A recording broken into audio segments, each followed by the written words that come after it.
Introduction. दोस्तों, आज के दौर में हमारे लिए जो चीज सबसे जरूरी है वो है हमारी हेल्थ और मनी। मॉडर्न साइंस आज इतनी तरक्की कर रही है कि अब लगभग हर बीमारी का इलाज साइंस के पास आ गया है और अब तो लोगों की लाइफ एक्सपेक्टेंसी भी बढ़ती जा रही है। जहां लोगों की एवरेज लाइफ एक्सपेक्टेंसी 60 से 65 साल थी, वही अब बढ़कर 70 से 75 साल हो गई है। वहीं अगर हम पैसे यानी मनी की बात करें तो आज भी वही इन्वेस्टिंग, पर्सनल फाइनेंस और बिजनेस प्लानिंग की ही बात होती है और इन चीजों को समझकर शायद ही कोई अच्छा इन्वेस्टर बना। ओवर द इयर्स हमने ये सीखा कि डॉक्टर कैसे बनते हैं, इंजीनियर कैसे बनते हैं, लॉयर कैसे बनते हैं। इन सब के बारे में हमने प्रॉपर पढ़ाई की और फिर इन स्किल्स को लर्न किया। लेकिन शायद ही कोई हो जिसने पर्सनल फाइनेंस को पढ़कर डेब्ट मैनेजमेंट की स्किल्स सीखी हो या जिसने बहुत पैसे सेव कर लिए हों। इसकी मेन वजह यही है कि हमने फाइनेंस को भी बाकी सब्जेक्ट्स की तरह ही समझा है। जैसे फिजिक्स में हम लॉ और रूल्स को समझते थे, ठीक इसी तरह हमने फाइनेंस को भी समझा। हमने फाइनेंस के फॉर्मूलाज और रूल्स सब याद कर लिए और यहीं पर हम गलती कर जाते हैं, क्योंकि फाइनेंस को फिजिक्स की तरह नहीं समझा जाता है, बल्कि फाइनेंस या यूं कहें हमें मनी की साइकोलॉजी को समझना होता है। दोस्तों नमस्कार, कुकू एफएम पर मैं हूं आरजे गौहर परवेज। आज हम जिस बुक पर डिस्कशन करने जा रहे हैं उस बुक का नाम है psychology of money, timeless lesson on wealth, grid and happiness और इसके ऑथर हैं मॉर्गन हॉसेल। दोस्तों, पैसा आपको हर जगह दिखेगा और पैसा ही हमारी लाइफ को अफेक्ट करता है और हमें कंफ्यूज भी करता है। हर इंसान का पैसे को लेकर अलग अलग परसेप्शन है और हर इंसान अपने अपने परसेप्शन के अकॉर्डिंग ही बिहेव करता है। ऑथर कहते हैं कि फाइनेंस को लेकर अक्सर हम यही सोचते हैं कि इसे भी बाकी सब्जेक्ट्स की तरह ही फॉर्मूलाज और रूल्स के हिसाब से समझा जा सकता है और अक्सर हम फाइनेंस को समझने के लिए कई सारे फॉर्मूलाज और रूल्स का यूज भी करते हैं। लेकिन फिर भी कई बार ऐसा भी होता है कि सारे फॉर्मूलाज और रूल्स अप्लाई करने के बाद भी हम फाइनेंशियली स्ट्रांग नहीं हो पाते। इसकी वजह सिर्फ यही है कि हम फाइनेंशियली स्ट्रांग इसलिए नहीं हो पाते क्योंकि हम फार्मूले तो सारे याद कर लेते हैं, लेकिन हम अपने अंदर वो एटीट्यूड और बिहेवियर डेवलप नहीं कर पाते हैं जो पैसे सेव करने के लिए हमारे काम आए। यानी आप पैसे को तभी सेव कर पाएंगे जब आप अपने अंदर के बिहेवियर को बदलेंगे। आप अपने अंदर ये साइकोलॉजी डेवलप करेंगे कि आपको वाकई में पैसे सेव करने हैं और आपको फाइनेंशियली फ्री होना है। दोस्तों, आज की इस बुक समरी को जब आप सुनेंगे तो आपको ये मालूम होगा कि साइकोलॉजी ऑफ मनी एक्चुअल में होती क्या है, किस तरह अपने बिहेवियर की वजह से ही हम रिच और पुअर बनते हैं। अक्सर हमारे मन में ये सवाल चलता है कि बिल गेट्स इतने अमीर कैसे हो गए? क्या बिल गेट्स अपने लक की वजह से अमीर हुए थे या फिर उन्होंने अमीर होने के लिए मेहनत की थी? आखिर कैसे दुनिया के सबसे बड़े इन्वेस्टर्स वॉरेन बफेट ने अपनी सारी वेल्थ 50 से 60 साल की एज के बाद बनाई? क्या पैसे को अट्रैक्ट करने के लिए हमें पैसे की तरफ भागने की जरूरत है? क्या पैसे को हम्बल बनकर अट्रैक्ट किया जा सकता है? इन सब सवालों का जवाब आज आपको मिल जाएगा। इसके अलावा आपको साइकोलॉजी ऑफ मनी को समझाने के लिए कई सारी केस स्टडीज भी दी गई और उन केस स्टडी से आपको ये मालूम होगा कि पैसा बचाने के लिए किसी भी तरह की टेक्निकल स्किल्स की जरूरत नहीं पड़ती, बल्कि पैसा सेव करना एक सॉफ्ट स्किल्स और आप आज उन सॉफ्ट स्किल्स के बारे में जान लेंगे। आज इस डिस्कशन में पैसों को लेकर आपका जो भी परसेप्शन है वो चेंज हो जाएगा। अगर आप अमीर दिखना नहीं बल्कि बनना चाहते हैं तो चलिए इस इंटरेस्टिंग डिस्कशन को आगे के एपिसोड्स में कंटिन्यू करते हैं। No one's crazy. दोस्तों, हर इंसान का नेचर और बिहेवियर अलग अलग होता है और हर इंसान का सोचने का नजरिया भी एक दूसरे से काफी अलग अलग होता है। जो मेरी नजर में अच्छा है हो सकता है वही चीज आपकी नजर में खराब हो, और जो चीज आपको अच्छी लगती है हो सकता है वो चीज मुझे कभी पसंद ही ना आए। यानी हम सबका परसेप्शन एक दूसरे से डिफरेंट होता है और अक्सर हम उस परसेप्शन के बेस्ड पर ही दुनिया को और लोगों को जज करते हैं। इसके अलावा लोगों के साथ अलग अलग एक्सपीरियंस भी होते हैं और उस बेसिस पर भी हम किसी पर्टिकुलर चीज के लिए अपना परसेप्शन बना लेते हैं। जिस तरह से अलग अलग चीजों को लेकर लोगों के परसेप्शंस होते हैं, ठीक पैसों को लेकर भी लोगों का अलग अलग परसेप्शन होता है। एक पुअर इंसान को महीने के 10,000 रुपए भी मिल जाएं तो उसके लिए वही बहुत बड़ी चीज होगी। वहीं कुछ लोग ऐसे भी हैं जो सिर्फ 10,000 की शॉपिंग कर लेते हैं। सच तो यही है कि हम बुकिश नॉलेज यानी किताबी ज्ञान से बहुत कम सीख पाते हैं, जितना हम अपने एक्सपीरियंस से सीखते हैं। एक इंसान जिसका स्टॉक मार्केट में काफी लॉस हुआ, वही इस लॉस को एक्सपीरियंस कर सकता है और उस एक्सपीरियंस से ही वो सीख सकता है। इसी के रिगार्डिंग इकोनॉमिस्ट माइकल बेटनिक का कहना है कि लाइफ के लेसन को समझने से पहले उन्हें एक्सपीरियंस किया जाता है। 2006 में national bureau of economic research के इकोनॉमिस्ट अल्ट्रिक मैंडमीर और स्टीफन नेगल ने कंज्यूमर फाइनेंसेस पर एक सर्वे किया था और इस सर्वे को करने का मकसद ये पता लगाना था कि ज्यादातर अमेरिकन्स अपने पैसों का इस्तेमाल किस तरह से करते हैं। थ्योरेटिकली लोगों को यही लग रहा था कि इस सर्वे में यही कंक्लूजन सामने आएगा कि ज्यादातर अमेरिकन्स अपने इन्वेस्टमेंट को अपने फाइनेंशियल गोल के हिसाब से प्लान करते हैं और जो भी इन्वेस्टमेंट ऑप्शन उनके सामने अवेलेबल है उसी हिसाब से वो इन्वेस्टमेंट करते हैं। लेकिन इस सर्वे में सरप्राइजिंग बात सामने आई और वो सरप्राइजिंग बात ये थी कि ज्यादातर अमेरिकन्स अपने फाइनेंशियल गोल के हिसाब से इन्वेस्टमेंट नहीं करते हैं, बल्कि ज्यादातर अमेरिकन अपने इन्वेस्टमेंट को अपनी लाइफ में हुए एक्सपीरियंस के हिसाब से करते हैं। यानी पैसों को लेकर बचपन से लेकर जवानी तक उनका जो भी एक्सपीरियंस था वो उसी बेसिस पर इन्वेस्ट करते हैं। अगर आपका बचपन महंगाई में गुजरा है तो आप अपने पैसे को बॉन्ड में इन्वेस्ट नहीं करेंगे, और अगर अपने बचपन में आपने स्टॉक मार्केट को ग्रो करते देखा है तो यकीनन आप स्टॉक मार्केट में ही इन्वेस्ट करेंगे। और वहीं अगर आप स्टॉक मार्केट में लोगों को नुकसान उठाते हुए देखेंगे तो आप स्टॉक मार्केट में इन्वेस्ट करना बिल्कुल भी पसंद नहीं करेंगे। ऑथर कहते हैं कि हमारे अंदर रिस्क लेने की विलिंगनेस या पावर है, वो पावर हम अपने पर्सनल एक्सपीरियंस से ही लेते हैं, और ये पावर, ये विलिंगनेस हमें एजुकेशन या हमारी इंटेलिजेंस की वजह से नहीं मिली, बल्कि सिर्फ और सिर्फ हमारे एक्सपीरियंस की वजह से ही मिली है। एग्जाम्पल के तौर पर मान लीजिए कि जब आप छोटे थे और आपके फादर ने अपने रिलेटिव्स और फ्रेंड्स को उधार पैसे दिए हों और वो पैसे उन्हें आज तक ना मिले हों, तो आपके मन में भी यही आएगा कि रिलेटिव्स और फ्रेंड्स को कभी उधार नहीं देना चाहिए। इसी तरह अगर आपके फादर पर ज्यादा लोन हो और वो लोन को रिपे नहीं कर पाने की वजह से उन पर फाइनेंशियल क्राइसिस आ जाए, तो आपके मन में भी यही आएगा कि हमें लोन नहीं लेना चाहिए। यानी हम अपना फाइनेंशियल डिसीजन अपने एक्सपीरियंस के बेस पर ही बनाते हैं। ऑथर कहते हैं कि हम पैसों को लेकर जो भी डिसीजन लेते हैं उस डिसीजन को हम करंट मोमेंट में मिली इंफॉर्मेशन से जस्टिफाई करते हैं और उस डिसीजन को हम अपने यूनिक मेंटल मॉडल के हिसाब से ठान लेते हैं। यानी एक इंसान जो भी अपना फाइनेंशियल डिसीजन लेता है, प्रेजेंट टाइम में उसके लिए वही डिसीजन सेंसिबल होता है। उसे यही लगता है कि जो फाइनेंशियल डिसीजन अभी वो ले रहा है वही उसके लिए बेहतर है, और अपने इस डिसीजन को वो क्यों ले रहे हैं और किस लिए ले रहे हैं, और इसके जवाब में वो आपको अपने फाइनेंशियल एक्सपीरियंस के बारे में बताएंगे।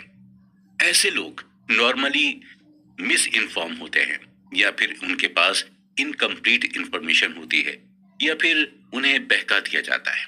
एग्जाम्पल के तौर पर हम लॉटरी टिकट की बात करते हैं।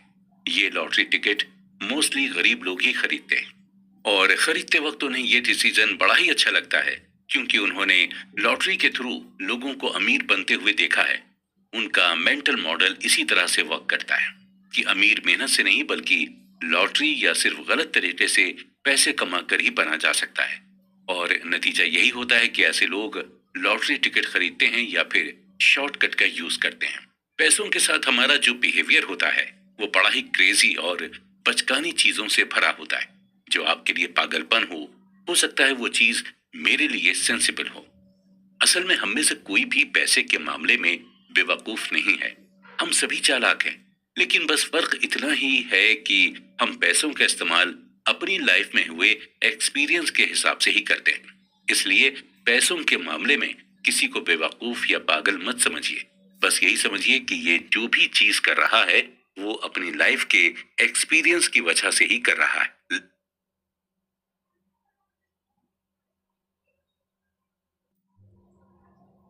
Luck and risk. Bill Gates किसी भी इंट्रोडक्शन के मोहताज नहीं हैं। दुनिया के सबसे अमीर में से एक बिल गेट्स को लगभग सभी जानते हैं। अक्सर हमारे दिमाग में ये सवाल उठता है कि आखिर बिल गेट्स इतने अमीर हुए कैसे? इसे हम बिल गेट्स की कहानी से ही समझते हैं। बिल गेट्स 28 अक्टूबर 1955 में सीटल, वॉशिंगटन में बोर्न हुए थे और बचपन से ही इनका इंटरेस्ट टेक्नोलॉजी की तरफ था। और जब ये 13 साल के हुए तो इनका एडमिशन लेक साइड स्कूल में करा दिया गया था। लेक साइड स्कूल पूरे सीटल में इकलौता स्कूल था जहां पर कंप्यूटर था। यहां तक कि सीटल की बड़ी बड़ी यूनिवर्सिटीज और कॉलेजेस में भी कंप्यूटर नहीं था। लेक साइड स्कूल में ही बिल गेट्स की दोस्ती पॉल एलन के साथ हो गई थी, जो बाद में बिल गेट्स के साथ माइक्रोसॉफ्ट के को फाउंडर बने। शुरुआती दौर में कंप्यूटर बच्चों के कोर्स का हिस्सा नहीं हुआ करता था, बल्कि इसे एज अ को करिकुलम एक्टिविटी के तौर पर लिया जाता। बिल गेट्स और पॉल एलन दोनों को ही कंप्यूटर में जबरदस्त इंटरेस्ट था और ये दोनों ही अपना खाली टाइम कंप्यूटर के सामने बैठकर बिताते थे और धीरे धीरे करके दोनों ही कंप्यूटर में एक्सपर्ट होते चले गए। दोनों ही कंप्यूटर पर कुछ वर्क कर रहे थे कि अचानक से पॉल एलन ने फॉर्च्यून मैगजीन उठाई और बिल गेट्स को दिखाई और कहा कि 500 फॉर्च्यून कंपनी में आना कितनी बड़ी बात होती होगी। इसके जवाब में 13 साल के बिल गेट्स ने कहा कि एक दिन हमारी भी कंप्यूटर कंपनी होगी और हमारी भी कंपनी 500 फॉर्च्यून में लिस्ट होगी। और आज हम सभी माइक्रोसॉफ्ट के सक्सेस के बारे में जानते हैं। अब हमारे लिए सोचने वाली बात यह है कि जब बिल गेट्स ने यह बात कही तो उस वक्त 13 साल की उम्र के पूरी दुनिया में 303 मिलियन बच्चे थे। यूएसए में कुल 18 मिलियन बच्चे थे जिनकी एज 13 साल थी। न्यूयॉर्क में कुल 2,70,000 बच्चे थे जिनकी उम्र 13 साल थी और लेक साइड में सिर्फ 300 ही बच्चे थे जिनकी एज 13 साल की थी।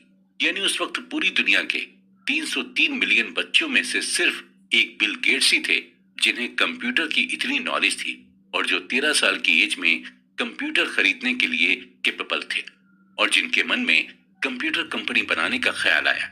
बिल गेट्स का यह मानना था कि अगर उनकी लाइफ में लेक साइड नहीं होता तो शायद माइक्रोसॉफ्ट भी नहीं होता। यानी हम ये क्लियरली कह सकते हैं कि आज अगर बिल गेट्स इस मुकाम पर हैं तो कहीं ना कहीं अपने स्ट्रॉन्ग लक की बदौलत ही हैं। हालांकि इस बात से भी हम डिनाई नहीं कर सकते कि वो हार्ड वर्किंग नहीं है, वो बिल्कुल हार्ड वर्किंग है, लेकिन उन्हें इस मुकाम पर लाने वाला सिर्फ उनका लक था। अब हम बात करते हैं बिल गेट्स के एक और फ्रेंड केंट इवांस की। बिल गेट्स और इवांस की फ्रेंडशिप तब हुई जब बिल गेट्स 8th ग्रेड में थे। बिल गेट्स, पॉल एलन और केंट इवांस तीनों ही बचपन से ये सपना देखते थे कि एक दिन तीनों मिलकर कंपनी बनाएंगे। यहाँ तक कि तीनों ये भी डिस्कस करते थे कि कौन सीईओ बनेगा और कौन मैनेजर। लेकिन दोस्तों किस्मत का कुछ अलग ही प्लान था। माउंटेनियरिंग करने के दौरान केंट इवांस की डेथ हो गई। हैरत की बात यह थी कि पूरे यूएसए में माउंटेनियरिंग करने के दौरान सिर्फ 36 लोग की ही डेथ होती थी और माउंटेनियरिंग में 1 मिलियन में से सिर्फ 1 लोग की ही डेथ होने के चांसेस रहते हैं। जहां बिल गेट्स के पास लक था वहीं केंट इवांस की किस्मत में रिस्क आया। केंट इवांस ने उस रिस्क को फेस किया जो लाखों लोगों में से किसी एक को मिलता है। बिल गेट्स और केंट इवांस दोनों ही की एनर्जी सेम थी, दोनों का मैग्नीट्यूड सेम था और दोनों के ख्वाब भी सेम थे, लेकिन दोनों के डायरेक्शन अलग हो गए थे। ये सच है कि लक और रिस्क आपस में सिबलिंग है, यानी दोनों ही भाई बहन जैसे हैं और दोनों ही एक जैसे ही होते हैं। अगर आपको यकीन करना हो तो आपको दोनों पर ही यकीन करना होगा। लक और रिस्क ये दोनों फैक्टर्स हमारी लाइफ का एक इम्पॉर्टेंट हिस्सा हैं। कभी हमारा लक हमारे साथ रहता है तो कभी हम रिस्क में रहते हैं, लेकिन हमारे लिए दोनों को ही मेजर करना और दोनों को ही एक्सेप्ट करना मुश्किल होता है। ऑथर कहते हैं कि अगर हम किसी वेल्दी को देखें तो हमें बिल्कुल भी ये अंदाजा नहीं लगाना चाहिए कि इसकी जो वेल्थ है वो इसने कड़ी मेहनत करके बनाई है। हो सकता है कि उसकी वेल्थ को पाने के लिए उसके लक ने उसका साथ दिया। या फिर अगर हम किसी वेल्दी इंसान को देखें तो हम ये परसेप्शन ना बनाएं कि इसे लक की वजह से वेल्थ मिली। हो सकता है उस इंसान ने उस वेल्थ को पाने के लिए जबरदस्त रिस्क लिया हो। सो बेसिकली यही है कि हमें बिल्कुल भी किसी की वेल्थ के बारे में परसेप्शन नहीं लगाना चाहिए। कोई अपनी किस्मत की वजह से ये बन जाता है तो कोई और जबरदस्त मेहनत करके अमीर बनता है। पैसे की ये खासियत है कि ये दोनों ही लोगों के पास आ सकता है। Never enough.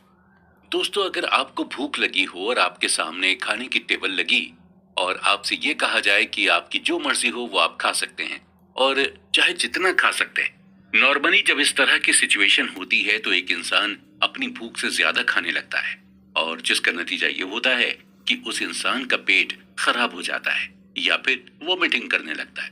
खाने की टेबल को देखकर उसे ये अंदाजा ही नहीं होता कि उसे कितना खाना है और कितना नहीं। ठीक इसी तरह का बिहेवियर हम पैसे के साथ भी करते हैं। जब हमारे पास पैसे का फ्लो बनने लगता है तो हम यही सोचते रहते हैं कि हमारे पास और ज्यादा पैसा है। और ज्यादा पैसे कमाने के लिए हम रिस्क पर रिस्क लेते चले जाते हैं। हम लालच में आ जाते हैं। हमें ये मालूम ही नहीं होता कि हमें कहां पर खुद से इनफ बोल देना चाहिए। जितने भी लोग अमीर हुए हैं वो कभी भी पैसे के पीछे नहीं भागते, बल्कि वो पैसे को अट्रैक्ट करते हैं अपनी मेहनत से, अपनी समझदारी से, और वो खुद को ज्यादा पैसे कमाने से रोकते भी हैं। और शायद यही वजह है कि उनके पास और पैसा आता ही जाता है। इस बात को डीपली समझाने के लिए ऑथर हमें रजत गुप्ता का एग्जाम्पल देते हैं। रजत गुप्ता कोलकाता में बॉर्न हुए थे, यानी पैदा हुए थे, और टीनेज में पहुंचते पहुंचते ये पूरी तरह से अनाथ हो चुके थे। लेकिन आगे चलकर जो उन्होंने अचीव किया वो वाकई में सरप्राइजिंग था। मिड 40s तक पहुंचते पहुंचते रजत मैककिन्से कंपनी के सीईओ बन गए थे। मैककिन्से दुनिया की सबसे बड़ी कंसल्टिंग फर्म है। मैककिन्से से 2007 में रिटायर्ड होने के बाद रजत को यूनाइटेड नेशन और इकोनॉमिक फोरम में भी काफी अहम रोल मिला और रजत ने बिल गेट्स के साथ भी मिलकर कई सारे प्रोजेक्ट्स पर काम भी किया था। यानी ओवरऑल रजत एक प्रेस्टिजियस लाइफ को जी रहे थे और सभी के लिए ये सीखने वाली बात थी कि एक इंसान जो स्लम में पैदा हुआ, उसका उठना बैठना दुनिया के बड़े बड़े लोगों के साथ था। 2008 तक रजत गुप्ता की वेल्थ $100 मिलियन हो गई थी।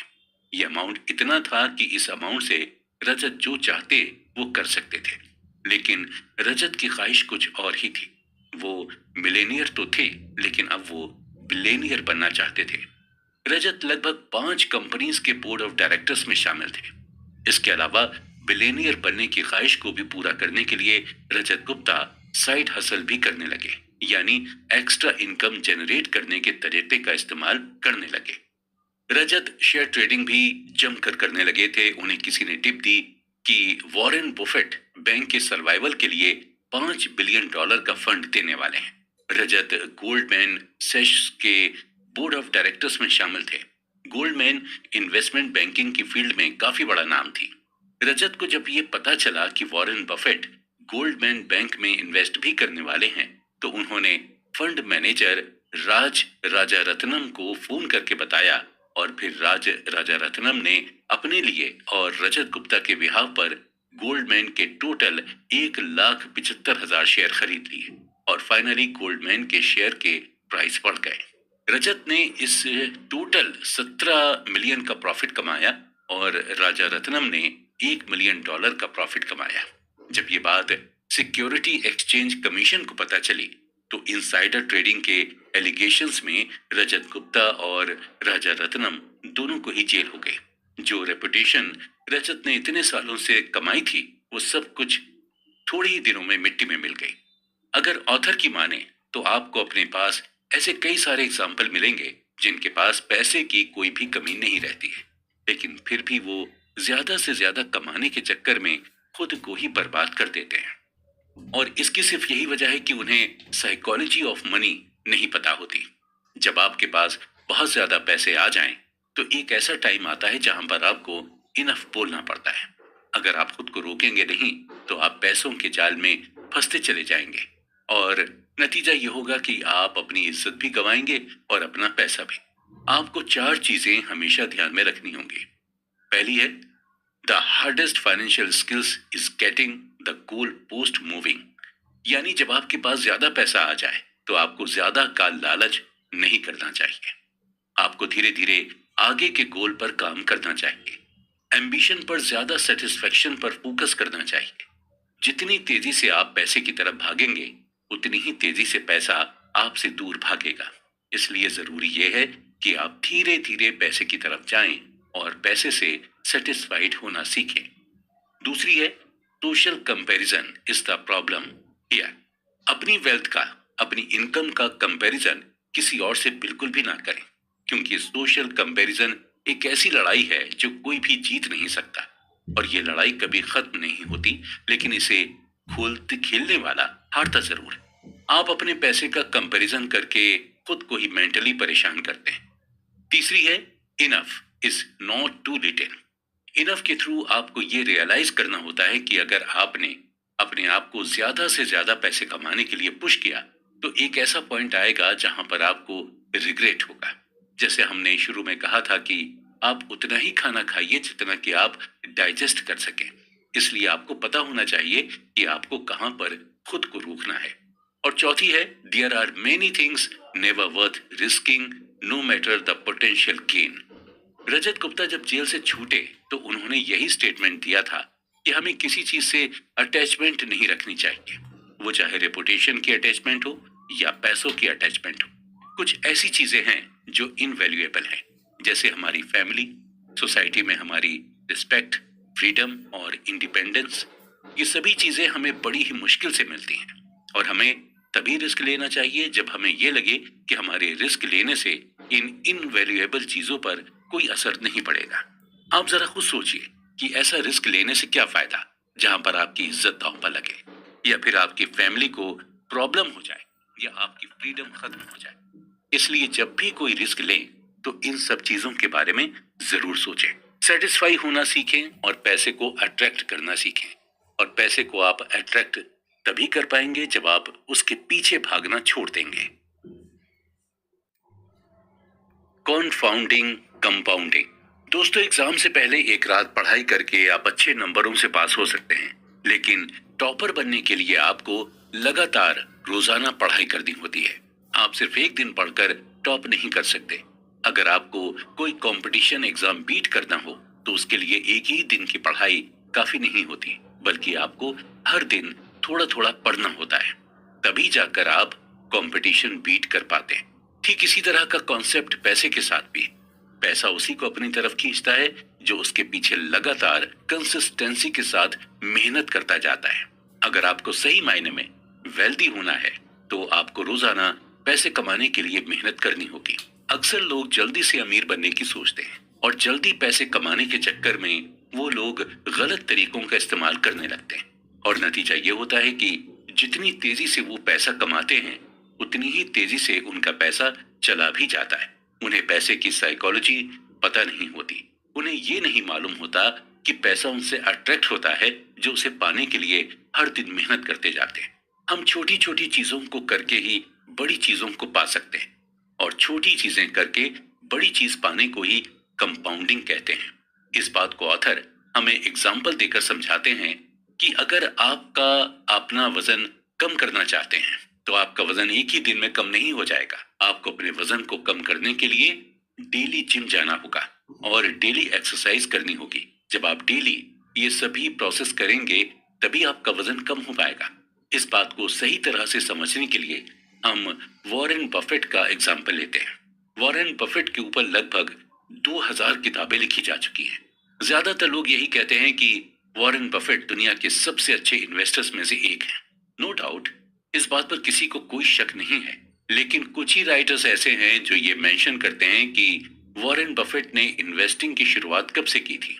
बहुत कम ही लोग जानते हैं कि वॉरेन बफेट जब लगभग 10 साल के थे तभी से उन्होंने इन्वेस्टिंग की शुरुआत कर दी थी। अभी फिलहाल वॉरेन बफेट की नेट वर्थ $85 बिलियन के आसपास है, और इस $85 बिलियन में से $84.5 बिलियन उन्होंने तब कमाए थे जब उनकी उम्र 50 साल के पार हो गई थी, और $81.5 बिलियन उन्होंने तब कमाए जब वो अपने मिड 60s में थे। यानी 40 साल तक उनकी कमाई कोई खास नहीं थी, लेकिन वो लगातार इन्वेस्टमेंट करते चले गए। 40 साल की मेहनत का नतीजा उन्हें तब मिला जब उनकी एज 50 से ज्यादा हो गई थी। यानी वॉरेन बफेट की कमाई कंपाउंडिंग प्रोसेस के थ्रू हुई।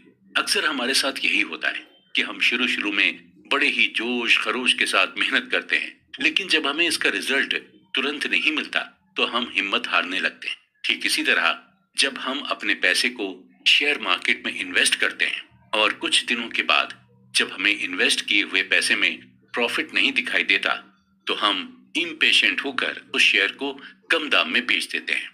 ऑथर बताते हैं कि कंपाउंडिंग को आप इफेक्टिव तरीके से कर सकते हैं जब आपके अंदर पेशेंस होगा।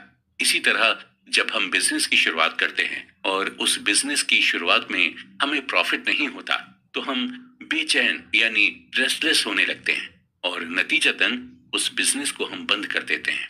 वॉरेन बफेट रिचेस्ट इन्वेस्टर जरूर हैं, लेकिन उन्हें ग्रेटेस्ट इन्वेस्टर नहीं माना जाता।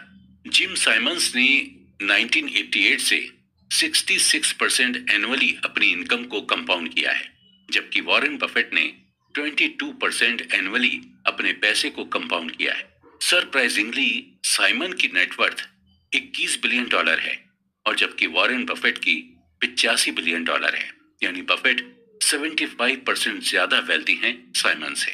जब साइमन इतने अच्छे इन्वेस्टर हैं तो इनकी नेटवर्थ वॉरेन बफेट से इतनी कम क्यों है? इसका सिंपल सा आंसर ये है कि साइमन ने इन्वेस्टिंग की शुरुआत 50 की उम्र से की थी, यानी बफेट के 40 साल बाद। अगर उन्होंने भी बफेट की तरह 10 साल की उम्र से इन्वेस्टिंग की शुरुआत की होती तो आप सोच ही नहीं सकते हैं कि इस वक्त उनकी करंट नेटवर्थ क्या हो सकती। बफेट और साइमन की नेटवर्थ का डिफरेंस आगे भी शायद ऐसा ही रहे। अगर मैं आपसे ये कहूं कि आप 9 + 9 + 9 + 9 यानी 9 को 8 टाइम ऐड करें तो आप इसे फौरन ऐड करके इसका आंसर 72 बता देंगे। और वहीं अगर मैं आपसे कहूं कि अब आप ऐड ना करके मल्टीप्लाई करें, यानी 9 × 9 × 9 × 9 यानी 9 को आपस में 8 टाइम मल्टीप्लाई करने को कहा जाए तो आप इसे फौरन नहीं कर पाएंगे और मल्टीप्लाई करने पर इसका आंसर 134217728 आएगा। आप यहाँ क्लियरली देख सकते हैं कि ऐड करने में आपको क्या आंसर मिला था और मल्टीप्लाई करने में आपको क्या आंसर मिला। अगर हम सिंपल वर्ड्स में कहें तो कंपाउंड का मतलब मल्टीप्लाई करना ही होता है। इसका मतलब यही हुआ कि आपको अपने पैसों को जोड़ना नहीं है बल्कि उसे मल्टीप्लाई करते जाना है, यानी आपको पैसे से ही पैसा बनाना है और वो चाहे आप बिजनेस करके करें या फिर किसी इन्वेस्टमेंट के थ्रू करें। और हमेशा ये ध्यान रखें कि कंपाउंडिंग का नतीजा आपको फौरन नहीं मिलता बल्कि इसका नतीजा आपको धीरे धीरे मिलता है और इसका नतीजा ऐसा होता है जिसे देखकर आप खुद हैरान हो जाएंगे। इसलिए अगर आप इन्वेस्ट करना चाहते हैं तो जरूरी नहीं कि आप बहुत बड़े अमाउंट से इन्वेस्ट करें, आप छोटे अमाउंट से भी इन्वेस्ट की शुरुआत कर सकते हैं। एट लास्ट हम ये कहेंगे कि अगर आप अपनी तरफ पैसों को खींचना चाहते हैं तो आपको अपने अंदर पेशेंस डेवलप करना होगा और पैसे के लिए कंसिस्टेंट हार्ड वर्क करना होगा और पैसे को कंपाउंड करते रहना होगा, क्योंकि तभी आप पैसे को जीत पाएंगे, यानी तभी आप वेल्दी बन पाएंगे। गेटिंग वेल्दी और स्टेइंग वेल्दी। दोस्तों, आज के दौर में अगर देखा जाए तो पैसा कमाना सबसे आसान है। आप इस डिजिटल एरा में सोशल मीडिया के थ्रू पैसे कमा सकते हैं।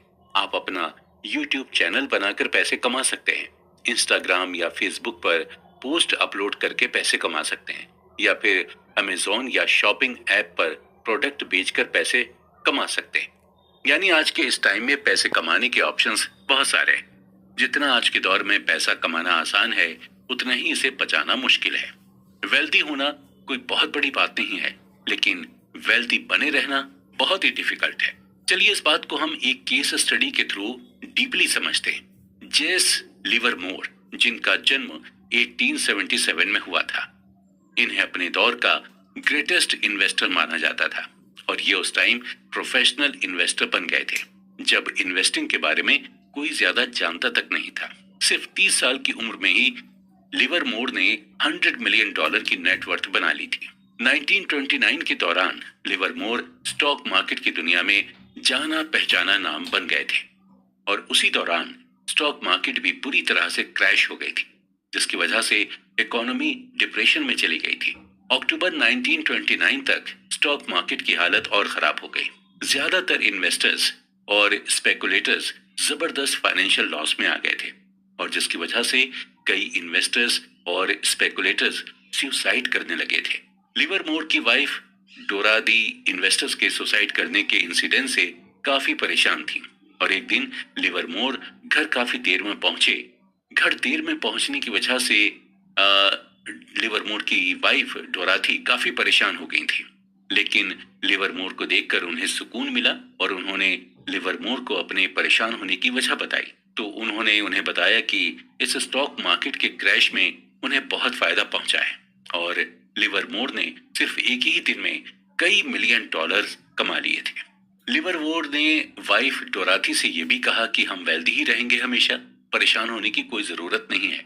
तो जहां लिवरमोर की फैमिली खुश थी, वहीं एक और फैमिली जो उस दिन खुश नहीं थी, अब्राहम जर्मेंस्की की फैमिली। अब्राहम एक multi millionaires real estate developer थे, जिन्होंने 1920 की इकोनॉमी के बढ़ने के दौरान रियल एस्टेट के थ्रू जमकर पैसे कमाए थे और उसी दौरान स्टॉक मार्केट भी काफी बूम पर थी और इसी का फायदा उठाते हुए स्टॉक मार्केट से भी काफी सारे पैसे कमाए थे। 1929 के मार्केट क्रैश के दौरान जब ज्यादातर इन्वेस्टर्स और स्पेकुलेटर्स सुसाइड कर रहे थे, तो उसी दौरान जर्मेंस्की की वाइफ को भी टेंशन होने लगी और जब एक रात उनके वो घर नहीं पहुंचे तो उनकी वाइफ ने पुलिस में मिसिंग की रिपोर्ट दर्ज करा दी और अगले दिन इन्वेस्टिगेशन में पता चला कि जर्मेंस्की ने भी बाकी इन्वेस्टर्स की ही तरह सुसाइड कर ली है। इत्तेफाक देखिए कि 1929 के स्टॉक मार्केट क्रैश ने एक को दुनिया का सबसे अमीर इंसान बना दिया था और दूसरे को इतना नुकसान पहुंचाया कि उसे सुसाइड करने पर मजबूर होना पड़ा। 1929 के स्टॉक मार्केट क्रैश की वजह से लिवरमोर दुनिया के सबसे अमीर आदमियों में से एक बन गए थे। वहीं इसी क्रैश ने रिचेस्ट रियल एस्टेट डेवलपर जर्मेंस्की की जान ले ली थी। 1929 के स्टॉक मार्केट क्रैश से कमाए पैसे ने लिवरमोर के अंदर कॉन्फिडेंस भर दिया था, जिसकी वजह से वो स्टॉक मार्केट में ज्यादा से ज्यादा बेट लगाने लगा था। ठीक 4 साल बाद यानी 1933 में लिवरमोर ने भी सुसाइड कर ली थी, क्योंकि लिवरमोर ने स्टॉक मार्केट में इतना पैसा लगा लिया था कि उसे बहुत ही ज्यादा नुकसान हो गया था। लिवरमोर और जर्मेंस्की दोनों की डेथ पीरियड अलग अलग था, लेकिन दोनों में एक चीज कॉमन थी, दोनों थे वेल्दी, लेकिन वेल्दी बनकर रह नहीं पाए, यानी दोनों ने ही पैसे कमाए लेकिन पैसे को बचा नहीं पाए। ऑथर कहते हैं कि पैसे कमाने के लिए आपको रिस्क लेना होता है, आपको होपफुल और ऑप्टिमिस्टिक होना पड़ता है और पैसे कमाने के लिए आपको अपने कंफर्ट जोन से बाहर निकलना होता है, लेकिन कमाए हुए पैसे को बचाने के लिए आपको रिस्क से बचना होता है। अपने अंदर ह्यूमिलिटी रखनी होती है। इसके अलावा आपके अंदर डर भी होना चाहिए। आपके अंदर ये डर होना चाहिए कि आपने इतनी मेहनत करके जो पैसे कमाए हैं वो कभी भी खत्म हो सकते हैं, आपको कभी भी नुकसान हो सकता है। ज्यादातर वेल्दी लोग इसी माइंडसेट के साथ चलते हैं और शायद इसलिए जितने भी वेल्दी लोग हैं वो बिल्कुल सिंपल लाइफ जीते हैं और अपने पैसे को बिल्कुल सोच समझ कर खर्च करते हैं। वेंचर कैपिटल फर्म सेक्वोइया कैपिटल के हेड माइकल मोरिट्ज से जब पूछा गया कि वो अभी तक मार्केट में किस तरह से बने हुए हैं, उनकी कंपनी का अभी तक मार्केट में लगातार टिके रहने का रीजन क्या है, इसका जवाब देते हुए माइकल ने कहा कि डर की वजह से ही वो आज सेक्वा कैपिटल अभी तक टिकी हुई है। मोरिट्ज का ये मानना है कि उन्हें ये डर रहता है कि अगर आज उन्होंने पैसे कमाए तो जरूरी नहीं है कि कल भी उसी तरह वो पैसे कमा पाएंगे। अगर आज उनके साथ चीजें अच्छी हो रही हैं तो जरूरी नहीं है कि कल भी सब चीजें उनके साथ अच्छी ही हों। यानी हम ये भी कह सकते हैं कि हमारे अंदर अगर सर्वाइवल का डर नहीं होगा तो शायद हम ज्यादा दिनों तक वेल्दी नहीं रह पाएंगे। ऑथर के हिसाब से वेल्दी बने रहने के लिए हमें अपने अंदर सर्वाइवल माइंडसेट रखना होगा और इसे आप 3 तरीके से देख सकते हैं। पहला यह है कि आपको ये सोचना होगा कि आप फाइनेंशियली अनब्रेकेबल हैं। अगर आप फाइनेंशियली अनब्रेकेबल हैं तो आपको हमेशा बड़ा रिटर्न मिलेगा और आपको बड़ा रिटर्न तभी मिल पाएगा जब आप लॉन्ग टर्म के लिए सरवाइव कर पाएंगे। दूसरा यह है कि आपको प्लानिंग बनाकर चलना होगा। जी हाँ, सर्वाइवल माइंडसेट रखने के लिए प्लानिंग करना बेहद जरूरी है। एक प्लान तभी यूजफुल होगा जब ये रियलिटी सरवाइव कर जाए। तीसरा यह है कि आपको ऑप्टिमिस्टिक पर्सनैलिटी रखनी होगी। जब आप ऑप्टिमिस्टिक पर्सनैलिटी रखते हैं तो आपके अंदर सर्वाइवल माइंडसेट आने लगता है। ऑप्टिमिस्टिक होने पर आपके अंदर बिलीफ भी आता है कि आप कैसी भी सिचुएशन में सरवाइव कर लेंगे। हमेशा ये ध्यान रखें कि पैसा कमाना मुश्किल नहीं है, बल्कि उस पैसे को बचाए रखना मुश्किल है। इसलिए जब आप पैसे कमा लें तो आपको यही कोशिश करनी चाहिए कि उस पैसे को कैसे बचाएं, और आप पैसे बचाकर ही पैसे को अपनी ओर तेजी से अट्रैक्ट कर सकते हैं। टील्स यू विन। दोस्तों, हम अपनी लाइफ में बहुत सारी चीजों को करते रहते हैं और बहुत सारे प्लान बनाते रहते हैं, लेकिन इनमें से कुछ प्लान सक्सेसफुल होते हैं और कुछ प्लान में हमें फेलियर मिलती है। कई बार ऐसा होता है कि जब हम किसी सक्सेसफुल इंसान को देखते हैं तो हम सिर्फ उसकी सक्सेस के बारे में ही सोचते हैं, लेकिन हम कभी ये नहीं सोचते हैं कि उस सक्सेस को पाने के लिए वो इंसान कितनी बार फेल हुआ होगा। हॉलीवुड के मशहूर एक्टर ब्रैड पिट को 30 साल लगातार काम करने के बाद स्टार गिल्ड बेस्ट एक्टर का अवार्ड मिला था। टाइटैनिक के हीरो लियोनार्डो डिकैप्रियो को बेस्ट एक्टर के लिए ऑस्कर नॉमिनेशन 5 बार मिला, लेकिन जीता उन्होंने एक ही बार। हमें नहीं पता कि हम जिस भी काम को कर रहे हैं उसमें हमें कितनी सक्सेस मिलेगी। कुछ ऐसे काम होते हैं जिसमें हम कामयाब होते हैं, तो कुछ काम ऐसे भी होते हैं जिनमें हम फेल हो जाते हैं। बिजनेस और इन्वेस्टिंग में चीजें इसी तरह से काम करती हैं। आप जितने भी इन्वेस्टर्स को देखेंगे उन्हें सक्सेस से ज्यादा फेलियर मिली होगी, और वो इस चीज को भी एक्सेप्ट करते हैं। वो ये मानकर चलते हैं कि उन्हें फेलियर ज्यादा मिलेगी, लेकिन उनकी नजर मेजॉरिटी आउटकम पर होती है। यानी उनके मन में कहीं ना कहीं ये चलता है कि सक्सेस होने पर उन्हें क्या मिलेगा। अगर ब्रैड पिट शुरू में अवार्ड ना मिलने की वजह से एक्टिंग छोड़ देते तो क्या वो इतने पॉपुलर एक्टर होते, और क्या उन्हें 30 साल के बाद बेस्ट एक्टर का अवार्ड मिलता। ब्रैड पिट को यह समझ आ गया था कि आपके कुछ प्रोजेक्ट चलते हैं और कुछ नहीं, लेकिन आपको लगातार काम करते रहना चाहिए। आपको अपने एम की ओर लगातार बढ़ते रहना चाहिए। आपको टेल के बारे में सोचना चाहिए, यानी एंड रिजल्ट के बारे में सोचना चाहिए। ऑथर कहते हैं कि आप अपने आसपास जो भी प्रॉफिटेबल, फेमस और इन्फ्लुएंशियल चीजों को देखते हैं वो टेल इवेंट का ही नतीजा होता है। यानी उस चीज को अचीव करने के लिए लाखों एफर्ट्स किए जाएंगे। जब हम अपना फोकस टेल इवेंट पर करने लगते हैं तो हमारे सामने कोई भी ऑब्स्टिकल या कोई भी परेशानी आ जाए, हमें अपना मनचाहा रिजल्ट मिल ही जाता है। और टेल इवेंट पर फोकस करके हमें यह भी समझ में आने लगता है कि यह कितना रेयर और पावरफुल है। टेल एंड ड्रिवन आपको कई सारी कंपनीज भी मिलेंगी, और टेल एंड ड्रिवन का सबसे अच्छा एग्जांपल है कोई भी वेंचर कैपिटल फर्म। अक्सर वेंचर कैपिटल फर्म नए नए स्टार्टअप को फंडिंग करती है। एक वेंचर कैपिटल फर्म नॉर्मली 40 से 50 स्टार्टअप को फंडिंग देती है, और उस वेंचर कैपिटल को यह भी मालूम होता है कि इस 40 से 50 स्टार्टअप में आधे से ज्यादा स्टार्टअप फेल हो सकते हैं, लेकिन उन्हें यह भी मालूम होता है कि एटलीस्ट 10 स्टार्टअप तो चलेंगे ही, और उन 10 में से 2 या 3 स्टार्टअप ऐसे होंगे जो उनके लिए बोनांजा ऑफर की तरह होंगे, यानी उनका रिटर्न 100% से भी ज्यादा होगा। और वेंचर कैपिटल उन्हीं 2 या 3 स्टार्टअप से अपने पूरे इन्वेस्ट किए हुए पैसे को प्रॉफिट समेत वापस ले लेती है। इसी तरह जब कोई इन्वेस्टर अपना पोर्टफोलियो बनाता है तो उसे भी ये मालूम होता है कि पोर्टफोलियो में शामिल हर स्टॉक उसे अच्छा रिटर्न नहीं देगा, लेकिन पोर्टफोलियो में शामिल 1-2 स्टॉक ऐसे होंगे जो पूरे पोर्टफोलियो का प्रॉफिट कवर करके दे देंगे। ऑथर की माने तो टेल इवेंट ही सब कुछ है, और जिसने ये समझ लिया वो ही सक्सेसफुल हुआ। आप जितने भी वेल्दी लोगों की कहानी सुनेंगे आपको उनके बारे में यही पता चलेगा कि वो हमेशा टेल इवेंट के बारे में सोचते हैं। जब आपको ये रियलाइज हो जाता है कि बिजनेस में टेल्स ही सब कुछ है, तो आपके लिए फेल होना, बिजनेस का ना चलना, लॉस होना, ये सभी बातें नॉर्मल हो जाती हैं। आपको फेलियर बिल्कुल भी सरप्राइजिंग नहीं लगता, और आप इसे भी वेल्दी होने का एक पार्ट मान लेते हैं, और आप ये एक्सेप्ट कर लेते हैं कि फेलियर भी इसी प्रोसेस का एक हिस्सा है।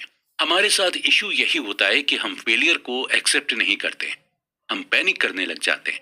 हमें ये लगने लगता है कि हमारे साथ कैसे हो सकता है, हमने तो बहुत मेहनत की थी। लेकिन हम ये भूल जाते हैं कि मेहनत का रिजल्ट तो हमें हमेशा एंड में ही मिलता है।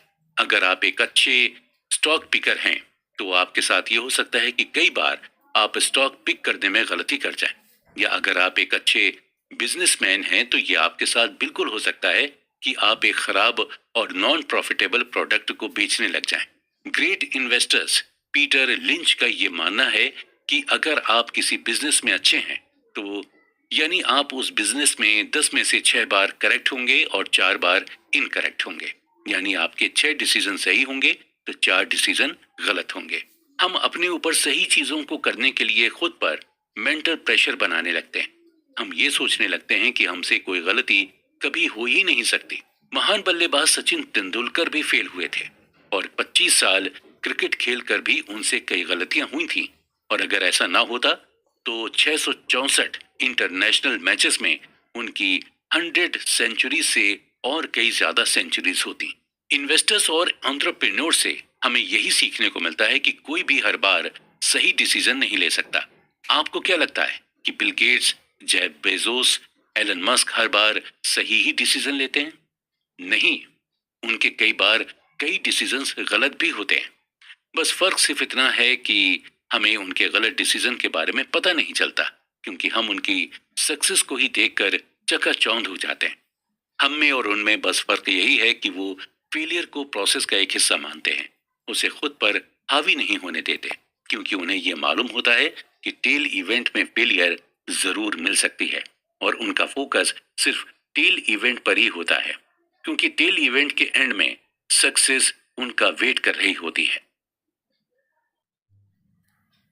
फ्रीडम फ्रीडम का यही मतलब होता है कि आप कोई भी चीज अपने मन के हिसाब से कर सकें, वो भी बिना किसी की रोक टोक के। और जब आप वेल्दी होते हैं तो आपको फाइनेंशियल फ्रीडम मिलती है। आपको ये आजादी मिलती है कि आप अपने पैसों का कुछ भी कर सकते हैं। और जब आपको फाइनेंशियल फ्रीडम मिल जाती है तो आपको हैप्पीनेस भी मिलती है। देखा जाए तो लोग फाइनेंशियल फ्रीडम को इसलिए चुनते हैं ताकि वो अपनी लाइफ में खुश रह सकें। ऑथर कहते हैं कि हैप्पीनेस एक कॉम्प्लिकेटेड सब्जेक्ट और हर इंसान के लिए हैप्पीनेस की डेफिनेशन अलग अलग होती है। एक छोटे बच्चे को भी देखकर हमें खुशी मिल जाती है और अपने चहेते फिल्म स्टार को लाइव देखकर भी हमें खुशी मिल जाती है। लेकिन अगर हम हैप्पीनेस की कॉमन डेनोमिनेटर की बात करें तो हैप्पीनेस हमें तभी मिलती है जब हमारी लाइफ हमारे ही कंट्रोल में होती है। अपनी लाइफ में हम जब भी कर रहे होते हैं उसका कंट्रोल जब हमारे हाथ में होता है तो हमें बहुत खुशी महसूस होती है। आप कितना भी ज्यादा पैसे क्यों ना कमा ले, लेकिन अगर आपकी लाइफ आपके अपने कंट्रोल में नहीं है तो आप खुश नहीं हो सकते। वहीं अगर आप कुछ भी ना कमा रहे हो लेकिन अगर आपकी लाइफ आपके कंट्रोल में है तो आप डेफिनेटली खुश हैं। ऑथर कहते हैं कि अक्सर लोग यही चाहते हैं कि उनकी लाइफ कंट्रोल में रहे और जब कोई उनसे किसी काम को करने के लिए कहता है तो उन्हें यही लगता है कि उन्हें डिसएम्पावर्ड किया जा रहा है या डोमिनेट किया जा रहा है। उन्हें यह लगता है कि सामने वाला अपनी चॉइस उन पर थोप रहा है, जबकि इंसान के पास खुद ये चॉइस रहती है कि वो दूसरे की चॉइस को हाँ कहे या फिर ना कहे या फिर सिंपली वही करे जैसा उनसे कहा जाए। जब हम चॉइसेस के इस खेल में फंस जाते हैं तो हमें ये रियलाइज होने लगता है कि फ्रीडम होना कितना जरूरी है, स्पेशली फाइनेंशियल फ्रीडम, क्योंकि ये आपको चॉइस देती है कि आप अपने टाइम और अपने पैसे से कुछ भी कर सकते हैं।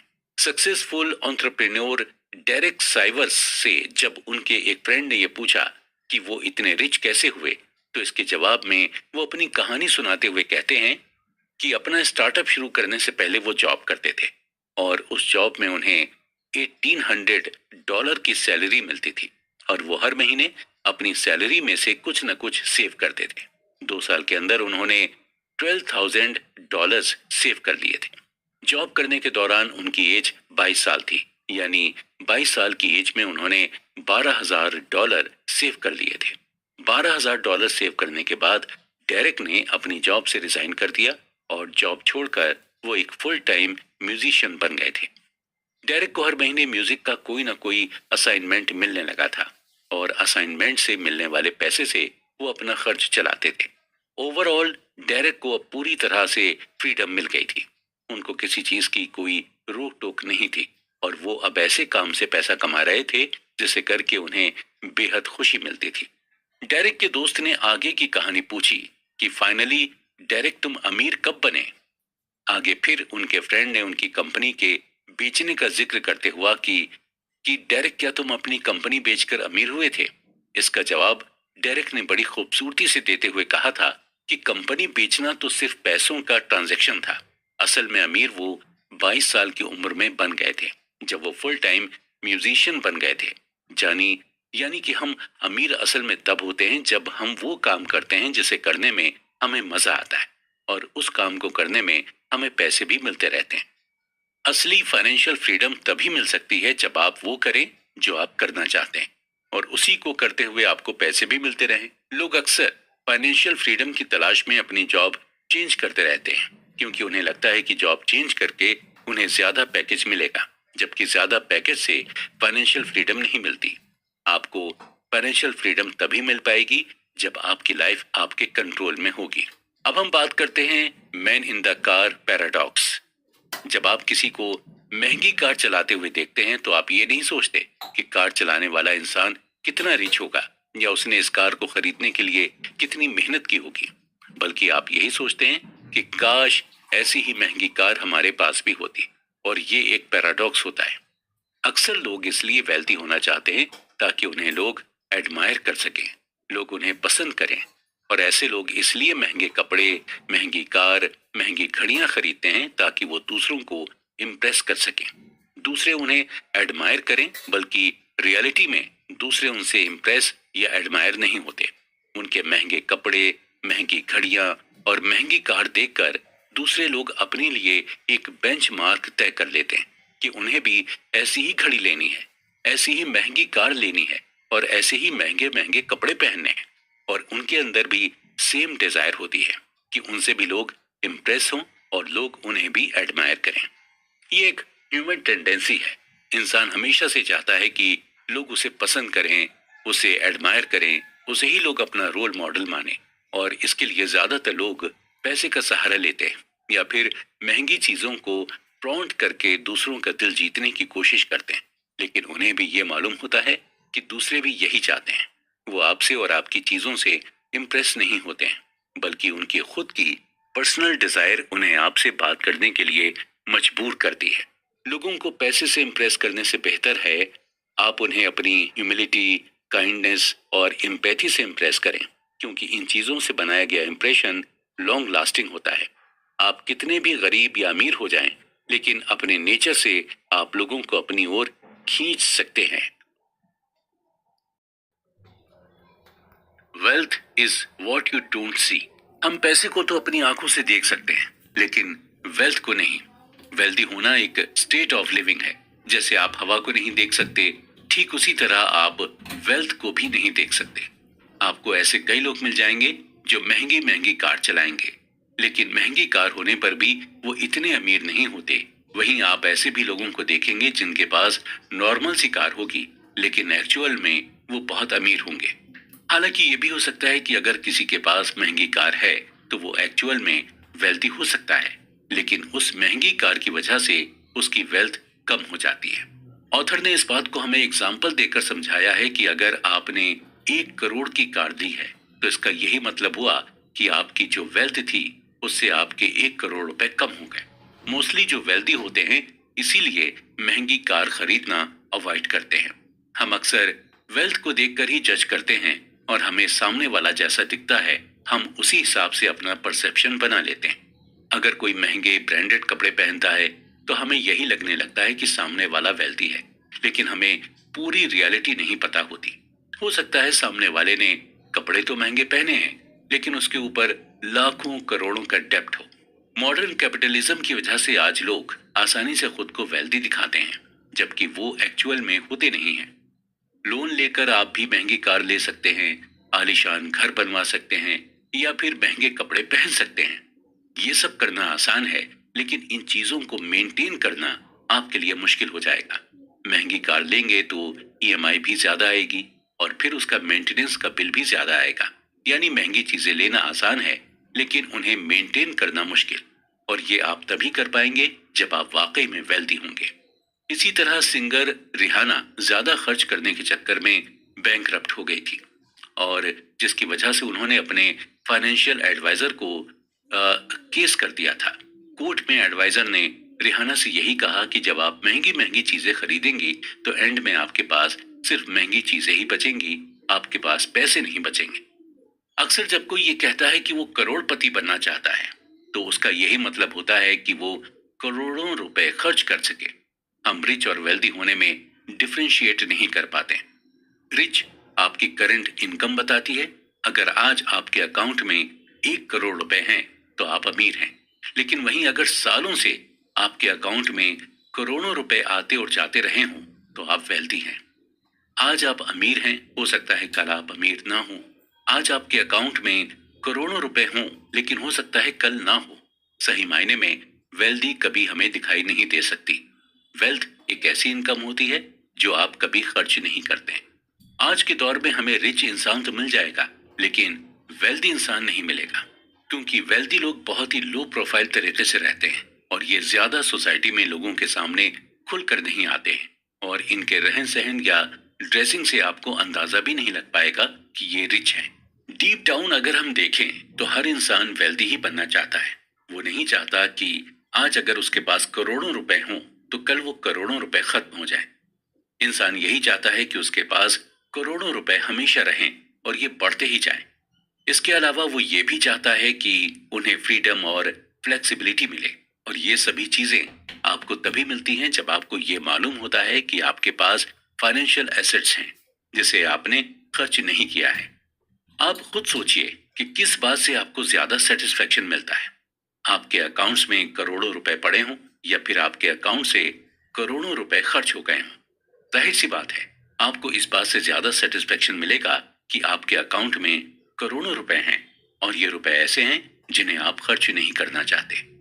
जब ये सोच आपके अंदर आ जाएगी तो आप खुद को वेल्दी समझिए, और जब ये सोच आपके अंदर आ जाती है तो आप सच में फ्री और फ्लेक्सिबल हो जाते हैं। हम इंसान आगे बढ़ने के लिए हमेशा एक रोल मॉडल की तलाश करते रहते हैं, और ऐसा करके ही हम आगे बढ़ भी सकते हैं। अगर आप एक अच्छे ऑथर बनना चाहते हैं तो पहले आपको अच्छे ऑथर को पढ़ना पड़ा होगा। आप अच्छे एक्टर बनना चाहते हैं तो आपको अच्छे एक्टर की मूवीज देखनी होंगी। उसी तरह आपको अगर वेल्दी बनना है तो आपको एक वेल्दी इंसान को रोल मॉडल बनाना होगा। लेकिन हम ये अंदाजा नहीं लगा पाते हैं कि कौन वेल्दी है कौन नहीं, और हम किसी को बिना देखे या बिना जाने रोल मॉडल नहीं बना पाते। जरूरी नहीं है कि जो देखने में रिच है वो वाकई में रिच हो सकता है वो उतना रिच नहीं हो जितना आप समझते हैं, और जो आपकी नजर में गरीब दिख रहा है हो सकता है वो वेल्दी हो। इसलिए किसी को क्विकली जज ना करें, स्पेशली किसी को उसकी हैसियत से तो बिल्कुल भी जज नहीं करें। Nothings free. अक्सर हम टीवी पर ऐड देखते हैं कि एक प्रोडक्ट खरीदने पर आपको दूसरा प्रोडक्ट बिल्कुल फ्री में मिलेगा, और आप जब ये प्रोडक्ट का ऐड देखते हैं तो आप फ्री के चक्कर में उस प्रोडक्ट को खरीद लेते हैं।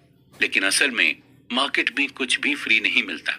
आप जिस प्रोडक्ट को फ्री समझते हैं उसका दाम आप कहीं ना कहीं पहले ही दे चुके होते हैं।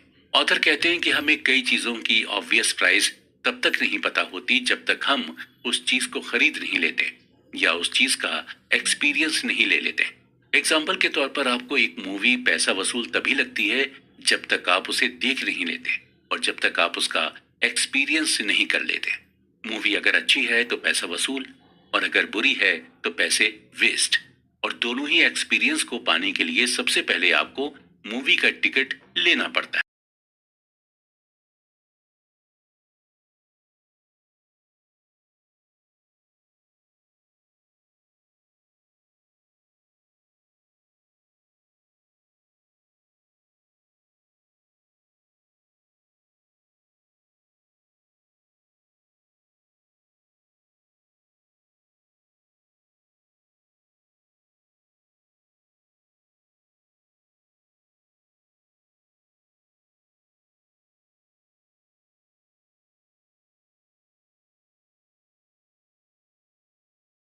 आइडेंटिफाई नहीं कर पाते, और जब सक्सेस पाने की हमें कीमत ही नहीं पता होती तो हम सक्सेस के लिए पे भी नहीं कर पाते, और इसलिए हम सक्सेस भी नहीं हो पाते। सक्सेस पाने के लिए हमें एक कीमत देनी होती है। ठीक इसी तरह एक सक्सेसफुल इन्वेस्टिंग के लिए भी हमें प्राइस पे करना पड़ता है, लेकिन ये प्राइस हमें डॉलर, रुपीस या फिर पाउंड में नहीं पे करना पड़ता, बल्कि ये प्राइस हमें fear, volatility, doubt, uncertainty, regret के फॉर्म में पे करना होता है। और इन प्राइसेस को हम ओवरलुक भी नहीं कर सकते, क्योंकि हम इन प्राइसेस को रियल टाइम में फील करते हैं। यानी जब हमें डर लगता है तो हम अपने डर को फील कर सकते हैं। जब हमें रिग्रेट होता है, हम वो भी फील कर सकते हैं। ऑथर कहते हैं कि अगर आपको अपने लिए कार लेनी हो और आपके सामने 3 ऑप्शंस रखे जाएं, तो आप उन तीनों में से कौन सा ऑप्शन चुनेंगे? पहला ऑप्शन यह है कि कार आपको 5 लाख में मिल रही है। दूसरा ऑप्शन यह है कि कार आपको सेकंड हैंड मिल रही है 3 लाख में। और तीसरा ऑप्शन यह है कि आप कार चुरा लें। देखा जाए तो तीनों ही तरीकों से कार आपके पास आ सकती है, लेकिन आप तीसरा ऑप्शन तो बिल्कुल भी कंसीडर नहीं करेंगे। दोनों ही ऑप्शंस आपके लिए इजी रहेंगे और आप इन दोनों में से एक ऑप्शन को चूज करके कार ले लेंगे। लेकिन कुछ लोग ऐसे भी हैं जो तीसरा ऑप्शन चूज करेंगे। ऐसे लोग प्लान और स्ट्रेटेजी बनाते हैं और उन्हें इसका प्राइस भी पता होता है कि कार चुराने पर उन्हें क्या प्राइस पे करना हो सकता है। और उन्हें यह भी पता होता है कि अगर वो नहीं पकड़े गए तो बिना किसी इन्वेस्टमेंट के उनके पास एक कार आ जाएगी। लेकिन वो कहते हैं कि धन की देवी उसी पर मेहरबान होती है जो उसे ईमानदारी से कमाते हैं। इसलिए कार चुराने वाले देर सवेर पकड़े ही जाते हैं। ठीक यही चीज इन्वेस्टिंग के साथ भी होती। मॉर्निंग स्टार कंपनी ने कुछ ऐसे टैक्टिकल म्यूचुअल फंड्स को आइडेंटिफाई किया था कि वो मौका पड़ने पर कभी स्टॉक से प्रॉफिट अर्न करने की कोशिश करते, तो कभी बॉन्ड के थ्रू प्रॉफिट अर्न करने की कोशिश करते। यानी ये म्यूचुअल फंड्स रिटर्न के लिए प्राइसेस नहीं पे करना चाहते थे। मॉर्निंग स्टार की रिपोर्ट की माने तो 2007 के रिसेशन के बाद टोटल 112 टैक्टिकल म्यूचुअल फंड थे, जिनमें से सिर्फ 9 ने ही बेटर रिस्क एडजस्टेड रिटर्न दिया था। बाकी म्यूचुअल फंड 60-40 स्टॉक फंड के बीच में ही फंसे रहे। अक्सर हमारे मन में यह सवाल आता है कि जो लोग बड़ी बड़ी कारें, बड़े बड़े घर खरीदने के लिए कोई भी प्राइस पे करने को तैयार रहते हैं, वो लोग जब इन्वेस्टिंग करते हैं तो इतना घबराते क्यों नहीं है, या इतना ज्यादा प्राइसेस पे करने को तैयार क्यों नहीं रहते हैं? इसका यही जवाब है कि इन्वेस्टिंग में आपको रिजल्ट्स फौरन नहीं मिलता है। आपको वेट करना होता है। आप इन्वेस्टिंग के प्राइस टैग को फौरन नहीं देख पाते, जबकि कार और घर लेना इन्वेस्टिंग के कंपैरिजन में लेस टाइम टेकिंग प्रोसीजर है। जब आपके पास यूटिलिटी बिल आता है तो आप खुश नहीं होते हैं। आपको बिल सजा की तरह लगने लगता है। आप हैवी मन से बिल भरते हैं, आपको ये फाइन की तरह लगता है। जनरली हम फीस देने से नहीं घबराते हैं, बल्कि हमें फाइन देने में परेशानी होती है। ठीक इसी तरह अगर हम मार्केट वॉलेटिलिटी को फाइन की तरह न लेकर फीस की तरह लेंगे, तो हमारे अंदर एक ऐसा माइंडसेट डेवलप हो जाएगा जहां पर हम इन्वेस्टमेंट में गेन करने लगेंगे। हमेशा ये ध्यान रखें कि मार्केट रिटर्न्स कभी भी फ्री नहीं होते हैं। जिस तरह बाकी प्रोडक्ट्स के लिए आप पे करते हैं, ठीक उसी तरह आपको इसके लिए भी पे करना होगा। हालांकि आपको इसके लिए फोर्स नहीं किया जा सकता है, लेकिन आपको मिलेगा वही जितना आप इसके लिए पे करेंगे। आप फ्री में यूज करना चाहेंगे तो आपको बिल्कुल भी कुछ नहीं मिलेगा। आपकी हालत उस चोर की तरह होगी जिसने कार को पाने के लिए उसे चुरा लिया था। इन्वेस्ट करने की फीस को फाइन की तरह मत लीजिए। अगर आप उसे फाइन की तरह लेंगे तो आप इन्वेस्टिंग को एंजॉय नहीं कर पाएंगे। हमेशा ये ध्यान रखिए कि धन की देवी उसी से खुश होती हैं जो उस धन को कमाने के लिए प्राइस पे कर सके। अगर आप भी वेल्दी बनना चाहते हैं तो आपको उसके लिए प्राइस तो पे करना होगा, और उस प्राइस को आप वेल्दी बनने की फीस समझकर दीजिएगा। Reasonable, rational, surprise. हम इंसान एक ऐसे क्रिएचर हैं जो इमोशनल होकर भी सोचते हैं और जो प्रैक्टिकल या रैशनल होकर भी सोचता है। फाइनेंशियल डिसीजन लेते वक्त हमें बहुत ज्यादा रैशनल होकर नहीं सोचना होता है, बल्कि हमें रीजनेबल होकर सोचना पड़ता है। हमें अपना फाइनेंशियल डिसीजन लेने का रीजन ढूंढना पड़ता था। किसी चीज के लिए रीजनेबल होना ज्यादा रियलिस्टिक होता है, और बात जब पैसे की होती है तो हमें रियलिस्टिक होना पड़ता है। रीजनेबल और रैशनल को डीपली समझने के लिए हम एक ऐसे जूलियस वैगनर का एग्जाम्पल लेते हैं। जूलियस वैगनर 19th सेंचुरी के साइकेट्रिस्ट थे जिन्होंने मलेरिया से सिफिलिस जैसी बीमारी का इलाज किया था, और इनके अंदर 2 स्किल्स थी। पहली ये कि ये चीजों के पैटर्न को बहुत अच्छी तरह से समझ जाते थे, और दूसरी ये कि जो लोगों की नजर में पागलपन होता था वो पागलपन उन्हें बहादुरी लगती थी। और इन दोनों ही स्किल्स को जूलियस वैगनर ने न्यूरोसिफिलिस पेशेंट पर आजमाया था। जूलियस ने यह पैटर्न नोटिस किया कि जब सिफिलिस पेशेंट को फीवर होता है तो वो जल्दी रिकवर करने लग जाता है। जूलियस वैगनर ने यह अज्यूम किया कि फीवर इन्फेक्शन से फाइट करने में बॉडी की हेल्प होती है और ये चीज डॉक्टर समझ नहीं पा रहे थे। जूलियस एक लॉजिकल कंक्लूजन पर पहुंचे और वो टाइफाइड, मलेरिया और स्मॉल पॉक्स के लो एंड स्ट्रेन वायरस को सिफिलिस के पेशेंट में इंजेक्ट करने लगे। ये एक एक्सपेरिमेंट था, काफी डेंजरस, और इस एक्सपेरिमेंट से कई पेशेंट्स की जान भी चली गई। फाइनली जूलियस वैगनर ने मलेरिया का वीक वर्जन सिफिलिस के पेशेंट को इंजेक्ट करना शुरू कर दिया, जिसकी वजह से लोगों को फीवर आने लगा और लोग सही भी होने लगे। जूलियस वैगनर ने फाइनली ये कंक्लूजन निकाला कि हर 10 में से 6 सिफिलिस पेशेंट्स को मलेरिया के बुखार से ठीक किया जा सकता है और इस ट्रीटमेंट को मलेरिया थेरेपी नाम दिया गया। जूलियस वैगनर को इस रिसर्च के लिए 1927 में मेडिसिन की फील्ड में नोबेल प्राइज मिला। हालांकि बाद में मलेरिया थेरेपी को पेनिसिलिन से रिप्लेस कर दिया गया था, लेकिन जूलियस वैगनर दुनिया के ऐसे पहले डॉक्टर बने जिन्होंने ये बताया कि फीवर से हम इन्फेक्शन से फाइट कर सकते हैं। लोग फीवर को बुरी तरह से लेते हैं और उसे ट्रीट करने के लिए अलग अलग दवाइयों का इस्तेमाल करते हैं। लोग फीवर को इसलिए बुरा मानते हैं क्योंकि फीवर में हमें पेन होता है, हमारी बॉडी को तकलीफ होती है। जब फीवर होता है तो हम रिजनेबल नहीं हो पाते, हम रैशनल होते हैं। हम बस यही सोचते हैं कि जल्दी से डॉक्टर हमें मेडिसिन दे और हम ठीक हो जाएं। हम ये नहीं सोचते कि चलो अच्छा है हमें फीवर हुआ है, इससे हमारी बॉडी इन्फेक्शन से फाइट कर देगी। हम ऐसा नहीं सोचते हैं क्योंकि हम फीवर से हर्ट होते हैं। ठीक इसी तरह जब हम फाइनेंशियल डिसीजन लेते हैं तो इसी तरह सोचते हैं।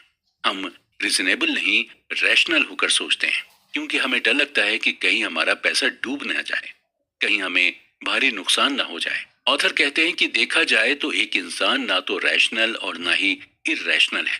हम ज्यादा हार्डली थिंक करते हैं, हम ज्यादा अपनी थिंकिंग पर सवाल भी नहीं करते। हैरी मार्कोविट्ज को रिस्क और रिटर्न के बीच मैथमेटिकल ट्रेड ऑफ के लिए नोबेल प्राइज मिला था।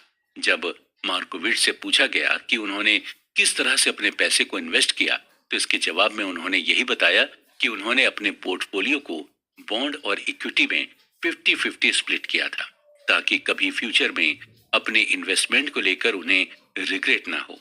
और कभी जरूरत पड़ने पर मार्कोविट्ज इस स्ट्रेटेजी को चेंज भी कर लेते थे, कभी 60% बॉन्ड तो कभी 40% इक्विटी। मार्कोविट्ज ना तो ज्यादा रैशनल थे और ना ही इरैशनल, बल्कि वो रीजनेबल थे।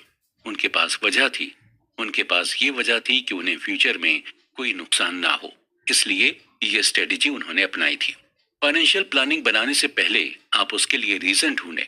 ऐसा ना हो कि पूरी दुनिया बना रही है तो आप भी बनाएं, या पूरी दुनिया कहती है कि फाइनेंशियल प्लानिंग बनाना चाहिए तो आप भी फाइनेंशियल प्लानिंग बना रहे हैं। आप ये खुद डिसाइड करें कि फाइनेंशियल प्लानिंग के लिए आपका क्या रीजन है। आगे हम बात करेंगे हिस्ट्री की।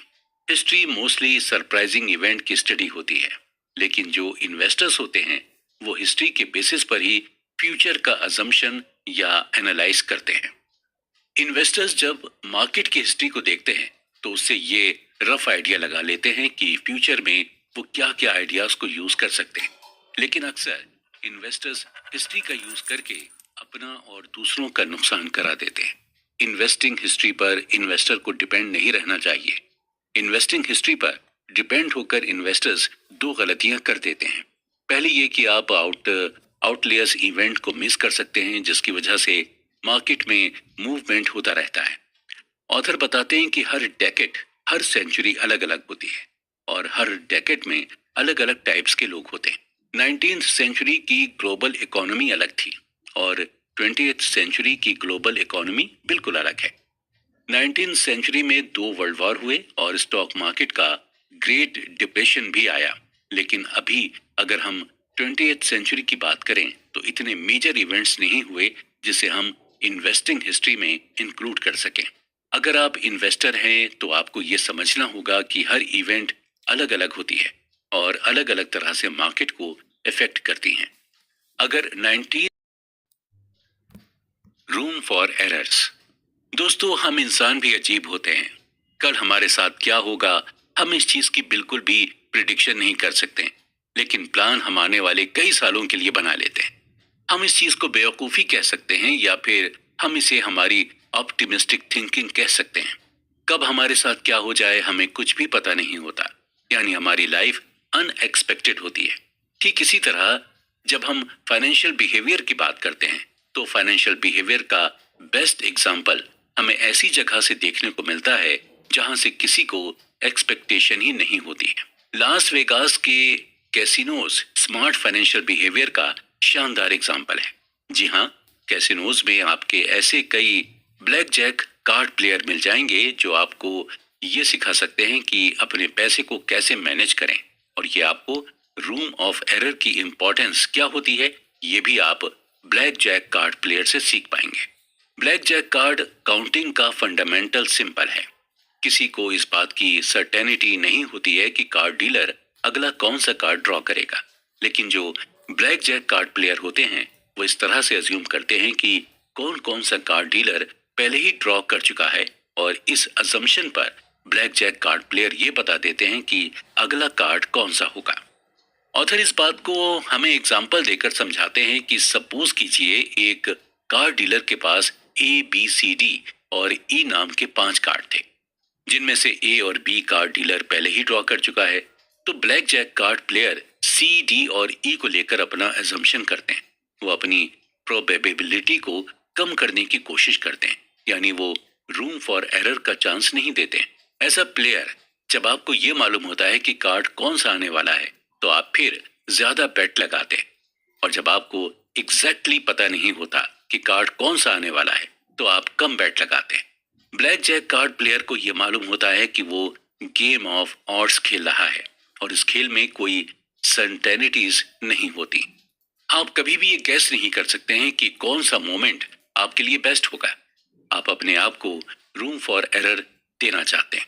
आपको ये मानकर चलना होगा कि आपने जो प्लान बनाया है हो सकता है वो प्लान काम ना करे। हम रूम फॉर एरर को मार्जिन ऑफ सेफ्टी भी कह सकते हैं, और बात जब पैसों की होती है तो हम रूम फॉर एरर को अंडर एस्टिमेट करने लगते हैं। रूम फॉर एरर को हम फोरकास्टिंग से भी रिलेट कर सकते हैं, और फोरकास्टिंग करेक्ट करना बहुत मुश्किल होता है। आने वाले 10 सालों में स्टॉक मार्केट कितना रिटर्न देगा या रिटायरमेंट के बाद आपको कितने पैसे मिलेंगे, इन सब के बारे में फोरकास्ट करना मुश्किल होता है। इन सब चीजों में हम बस ऑड ही निकाल सकते हैं या मार्जिन ऑफ सेफ्टी लेकर एक स्टिपुलेटेड अमाउंट हम बता सकते हैं। ऑथर कहते हैं कि जब भी आप फ्यूचर इन्वेस्टमेंट के बारे में एस्टिमेट करें तो आपको रूम फॉर एरर देना होगा। आपको ये मानकर चलना होगा कि आपका एस्टिमेशन एकदम एक्यूरेट नहीं हो सकता। रूम फॉर एरर एक साइंस है जहां पर आपको रिस्क लेना होता है, लेकिन रिस्क लेने से पहले आपको ये सोचना होता है कि जो रिस्क आप ले रहे हैं वो वर्थ टेकिंग है या नहीं। यही सेम फिलॉसफी आपको पैसे के साथ लगानी होती है। आप जिस भी चीज में इन्वेस्ट कर रहे हैं आपको ये मालूम होना चाहिए कि जहां भी आप इन्वेस्टमेंट कर रहे हैं उसमें रिस्क लेना वर्थ टेकिंग है या नहीं। तो कुल मिलाकर रूम फॉर एरर आपको ऐसा रिस्क लेने के लिए कहता है जहां पर आपको ज्यादा नुकसान भी ना हो, और जब आप इस तरह के रिस्क को लेते हैं तो ज्यादा चांसेस हैं कि आप अपने पैसे को ग्रो कर सकें। अक्सर ऐसा होता है कि हम किसी चीज की बहुत लंबी चौड़ी प्लानिंग कर लेते हैं, लेकिन ऐसा करने से हमें बचना चाहिए, क्योंकि वक्त के साथ साथ हमारी डिजायर्स, हमारी नीड्स और वांट्स बदलती रहते हैं। देखा जाए तो लॉन्ग टर्म फाइनेंशियल गोल बनाना जरूरी है, लेकिन हर 5 से 10 साल में दुनिया बदलती रहती है। नई नई टेक्नोलॉजीज आती जाती हैं, नई इकोनॉमी पॉलिसीज आ जाती हैं, और हमारे खुद के भी गोल चेंज हो जाते हैं। हम अपनी लाइफ के हर स्टेज में ऐसे डिसीजन लेते हैं जो बाद में हमारी लाइफ को इन्फ्लुएंस करते हैं, और उस डिसीजन को लेकर अब हमारे अंदर एक्साइटमेंट भी रहती है। ऑथर एग्जाम्पल देकर बताते हैं कि कई लोग जब टीनेज में थे तो अपने शौक के लिए वो टैटू बनवा लेते थे, और जब वो बड़े हुए तो उन्हें अपने इसी डिसीजन पर रिग्रेट होता है। आपकी फीलिंग, आपके इमोशंस सब वक्त के साथ बदलते रहते हैं, लेकिन आप जब भी फाइनेंशियल प्लानिंग बनाएं तो आपको 2 चीजें अपने मन में हमेशा रखनी होंगी। पहली चीज ये कि फाइनेंशियल प्लानिंग के एक्सट्रीम एंड के बारे में हमें नहीं सोचना है। आपको ये अज्यूम करके चलना है कि अगर आपकी लो इनकम भी रही तो भी आप खुश रहेंगे। और अगर आप बहुत ही ज्यादा फाइनेंशियल प्लानिंग के लिए मेहनत करेंगे तो हो सकता है आपको फाइनेंशियल प्लानिंग का एंड रिजल्ट ना मिले, तो आपको रिग्रेट हो। फाइनेंशियल प्लानिंग जब आपने बना ली तो आप हर साल उस प्लानिंग को रिव्यू करें, और अगर मॉडिफाई करने लायक चीजें हैं तो उसे मॉडिफाई भी जरूर करें। अक्सर लोग खुद पर हार्श हो जाते हैं और प्लानिंग फेल होने पर खुद को मेंटली पनिश करने लगते हैं। इसका असर आप पर तो होता ही है, आपकी फैमिली पर भी इसका असर होता है। इसलिए प्लानिंग रिव्यू करते रहें, इसमें कोई भी खराबी नहीं है। जितने भी सक्सेसफुल वेल्दी लोग हुए हैं वो भी यही करते हैं। वो प्लान रिव्यू करते हैं और जरूरत पड़ने पर उसे मॉडिफाई भी करते हैं और इजी वे में प्लान करते हैं। दूसरी चीज यह है कि हमें इस रियलिटी को एक्सेप्ट करना होगा कि हमारा माइंड चेंज हो सकता है। अक्सर उन एम्प्लॉय की लाइफ मेजरेबल होती है जो अपनी कंपनी से बहुत ज्यादा लॉयल रहते हैं, और ऐसा इसलिए होता है क्योंकि ऐसे लोग जब अडल्ट थे तभी से उन्होंने ये डिसाइड कर लिया था कि उन्हें किस फील्ड में काम करना है और किस कंपनी में काम करना है, और खुद की नजर में धोखेबाज या बेईमान साबित नहीं होना चाहते, भले ही वो मेंटली टॉर्चर हो जाए। ध्यान रहे कि आप खुद से लॉयल रहें, कंपनी से नहीं। रियलिटी ऑफ चेंज को हमें जितना जल्दी हो सके उतनी जल्दी एक्सेप्ट कर लेना चाहिए। एग्जाम्पल के तौर पर अमेजोन जब शुरू हुआ था तब वो सिर्फ एक बुक स्टोर हुआ करता था। धीरे धीरे इसने खुद को चेंज किया, फिर ये ऑनलाइन ई कॉमर्स कंपनी बन गई और बुक्स के साथ साथ ये बाकी चीजें भी ऑनलाइन डिलीवर करने लगी, और उसके साथ कई सारे चेंजेस भी आए। अब अमेजोन का टारगेट है स्पेस। अगर अमेजोन खुद को बुक स्टोर तक ही लिमिटेड करके रखती तो शायद आज ये जिस मुकाम पर है उस मुकाम तक नहीं पहुंच पाती, और आज दुनिया के सबसे वैल्यूएबल कंपनीज में से एक नहीं बन पाती। जेफ बेजोस हर 5 से 10 साल में चेंज की रियलिटी को समझ जाते हैं और फिर उसी हिसाब से अपनी प्लानिंग बनाते हैं, और शायद यही उनकी सक्सेस का सीक्रेट है। अगर आप खुद को कॉन्स्टेंट यानी बांध कर रखेंगे किसी प्लानिंग में तो आप बाकी किसी भी अपॉर्चुनिटी को एक्सप्लोर ही नहीं कर पाएंगे। आपको ये समझना होगा कि जैसे जैसे दुनिया बदल रही है वैसे ही वैसे आपको भी बदलना होगा। दुनिया के साथ कदम से कदम मिलाकर चलना होगा, क्योंकि इसी में है सक्सेस, और सक्सेसफुल वेल्दी लोग ऐसा ही करते हैं। You and me and the seduction of pessimism. लालच ह्यूमन नेचर का ही पार्ट है, और हम सबके अंदर कहीं ना कहीं किसी न किसी चीज के लिए लालच भरा होता है। वो लालच चाहे मेटेरियलिस्टिक चीजों के लिए हो या फिर इमोशनल चीजों के लिए हो। कई बार ऐसा होता है कि मार्केट में कुछ ऐसे प्रोडक्ट्स होते हैं जिनके रेट अचानक से बढ़ने लगते हैं, और हमें समझ में ही नहीं आता कि इन प्रोडक्ट्स का रेट क्यों बढ़ने लगा है।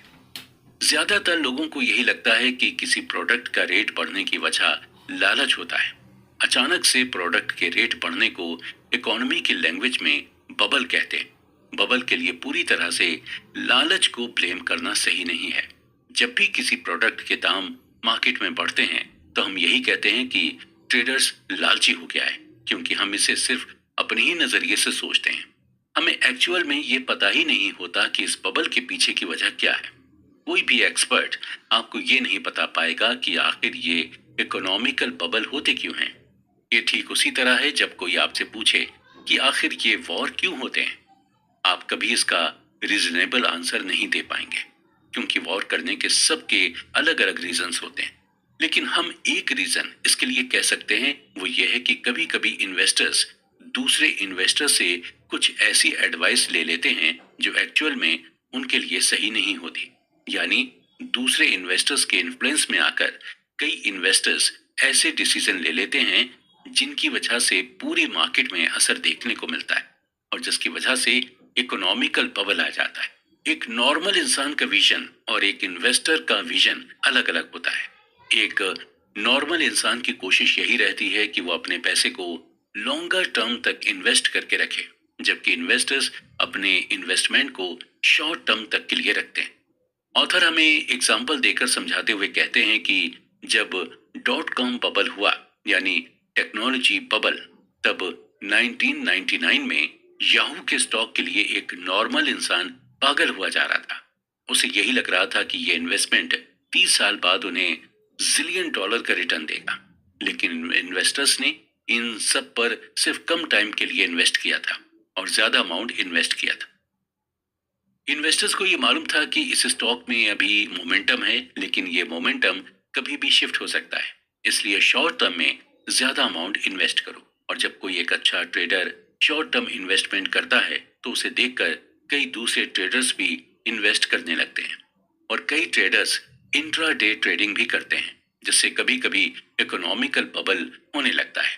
2000 में यही हुआ था। उस दौरान हाउसिंग बबल होने लगा था और घर के दाम महंगे होने लगे थे, क्योंकि उस दौरान कई इन्वेस्टर्स प्रॉपर्टी खरीद कर थोड़े दिन बाद बेचने लगे थे। जब भी किसी प्रोडक्ट के दाम बढ़ें तो हम इसके लिए इन्वेस्टर्स को ब्लेम कर सकते हैं। हम उन्हें इररेस्पॉन्सिबल कह सकते हैं या हम उन्हें स्पेकुलेटर्स कह सकते हैं। और इसमें से ज्यादातर इन्वेस्टर्स एक दूसरे से इन्फ्लुएंस्ड होकर ही इन्वेस्ट करते हैं और ऐसा करने का उनका यही मकसद होता है, पैसा कमाना। उन्हें लगता है कि वो एक दिन में ज्यादा कमा सकते हैं तो इंट्राडे करके कमाते हैं और 2 साल में कमा सकते हैं तो 2 साल तक इन्वेस्ट करते हैं। आप भी इसी तरह से कर सकते हैं। आपको ये नहीं सोचना चाहिए कि कहीं आपको कोई लालची होने का लेबल ना लगा दे। पैसे कमाना और लालची होना अलग अलग चीजें हैं। अगर आप अपना माइंड लगाकर पैसे कमा रहे हैं तो इसमें हर्ज क्या है? आपकी नॉलेज कहती है कि आप इंट्राडे से पैसे कमा सकते हैं तो आप कमाएं। या आपको लगता है कि सिर्फ 1 साल में इन्वेस्ट करके आप अच्छा प्रॉफिट कमा सकते हैं तो आप सिर्फ 1 साल के लिए ही इन्वेस्ट करें। आप किसी और के इन्फ्लुएंस में मत आए। अब आगे हम पेसिमिज्म की बात करते हैं। हमारे अंदर ऑप्टिमिज्म और पेसिमिज्म दोनों ही तरह की फीलिंग्स हैं। यानी हम चीजों को लेकर होपफुल भी रहते हैं और हमें कभी कभी कोई होप भी नहीं रहती। या हम यूं भी कह सकते हैं कि हमारे अंदर पॉजिटिव सोच भी है और नेगेटिव सोच भी है।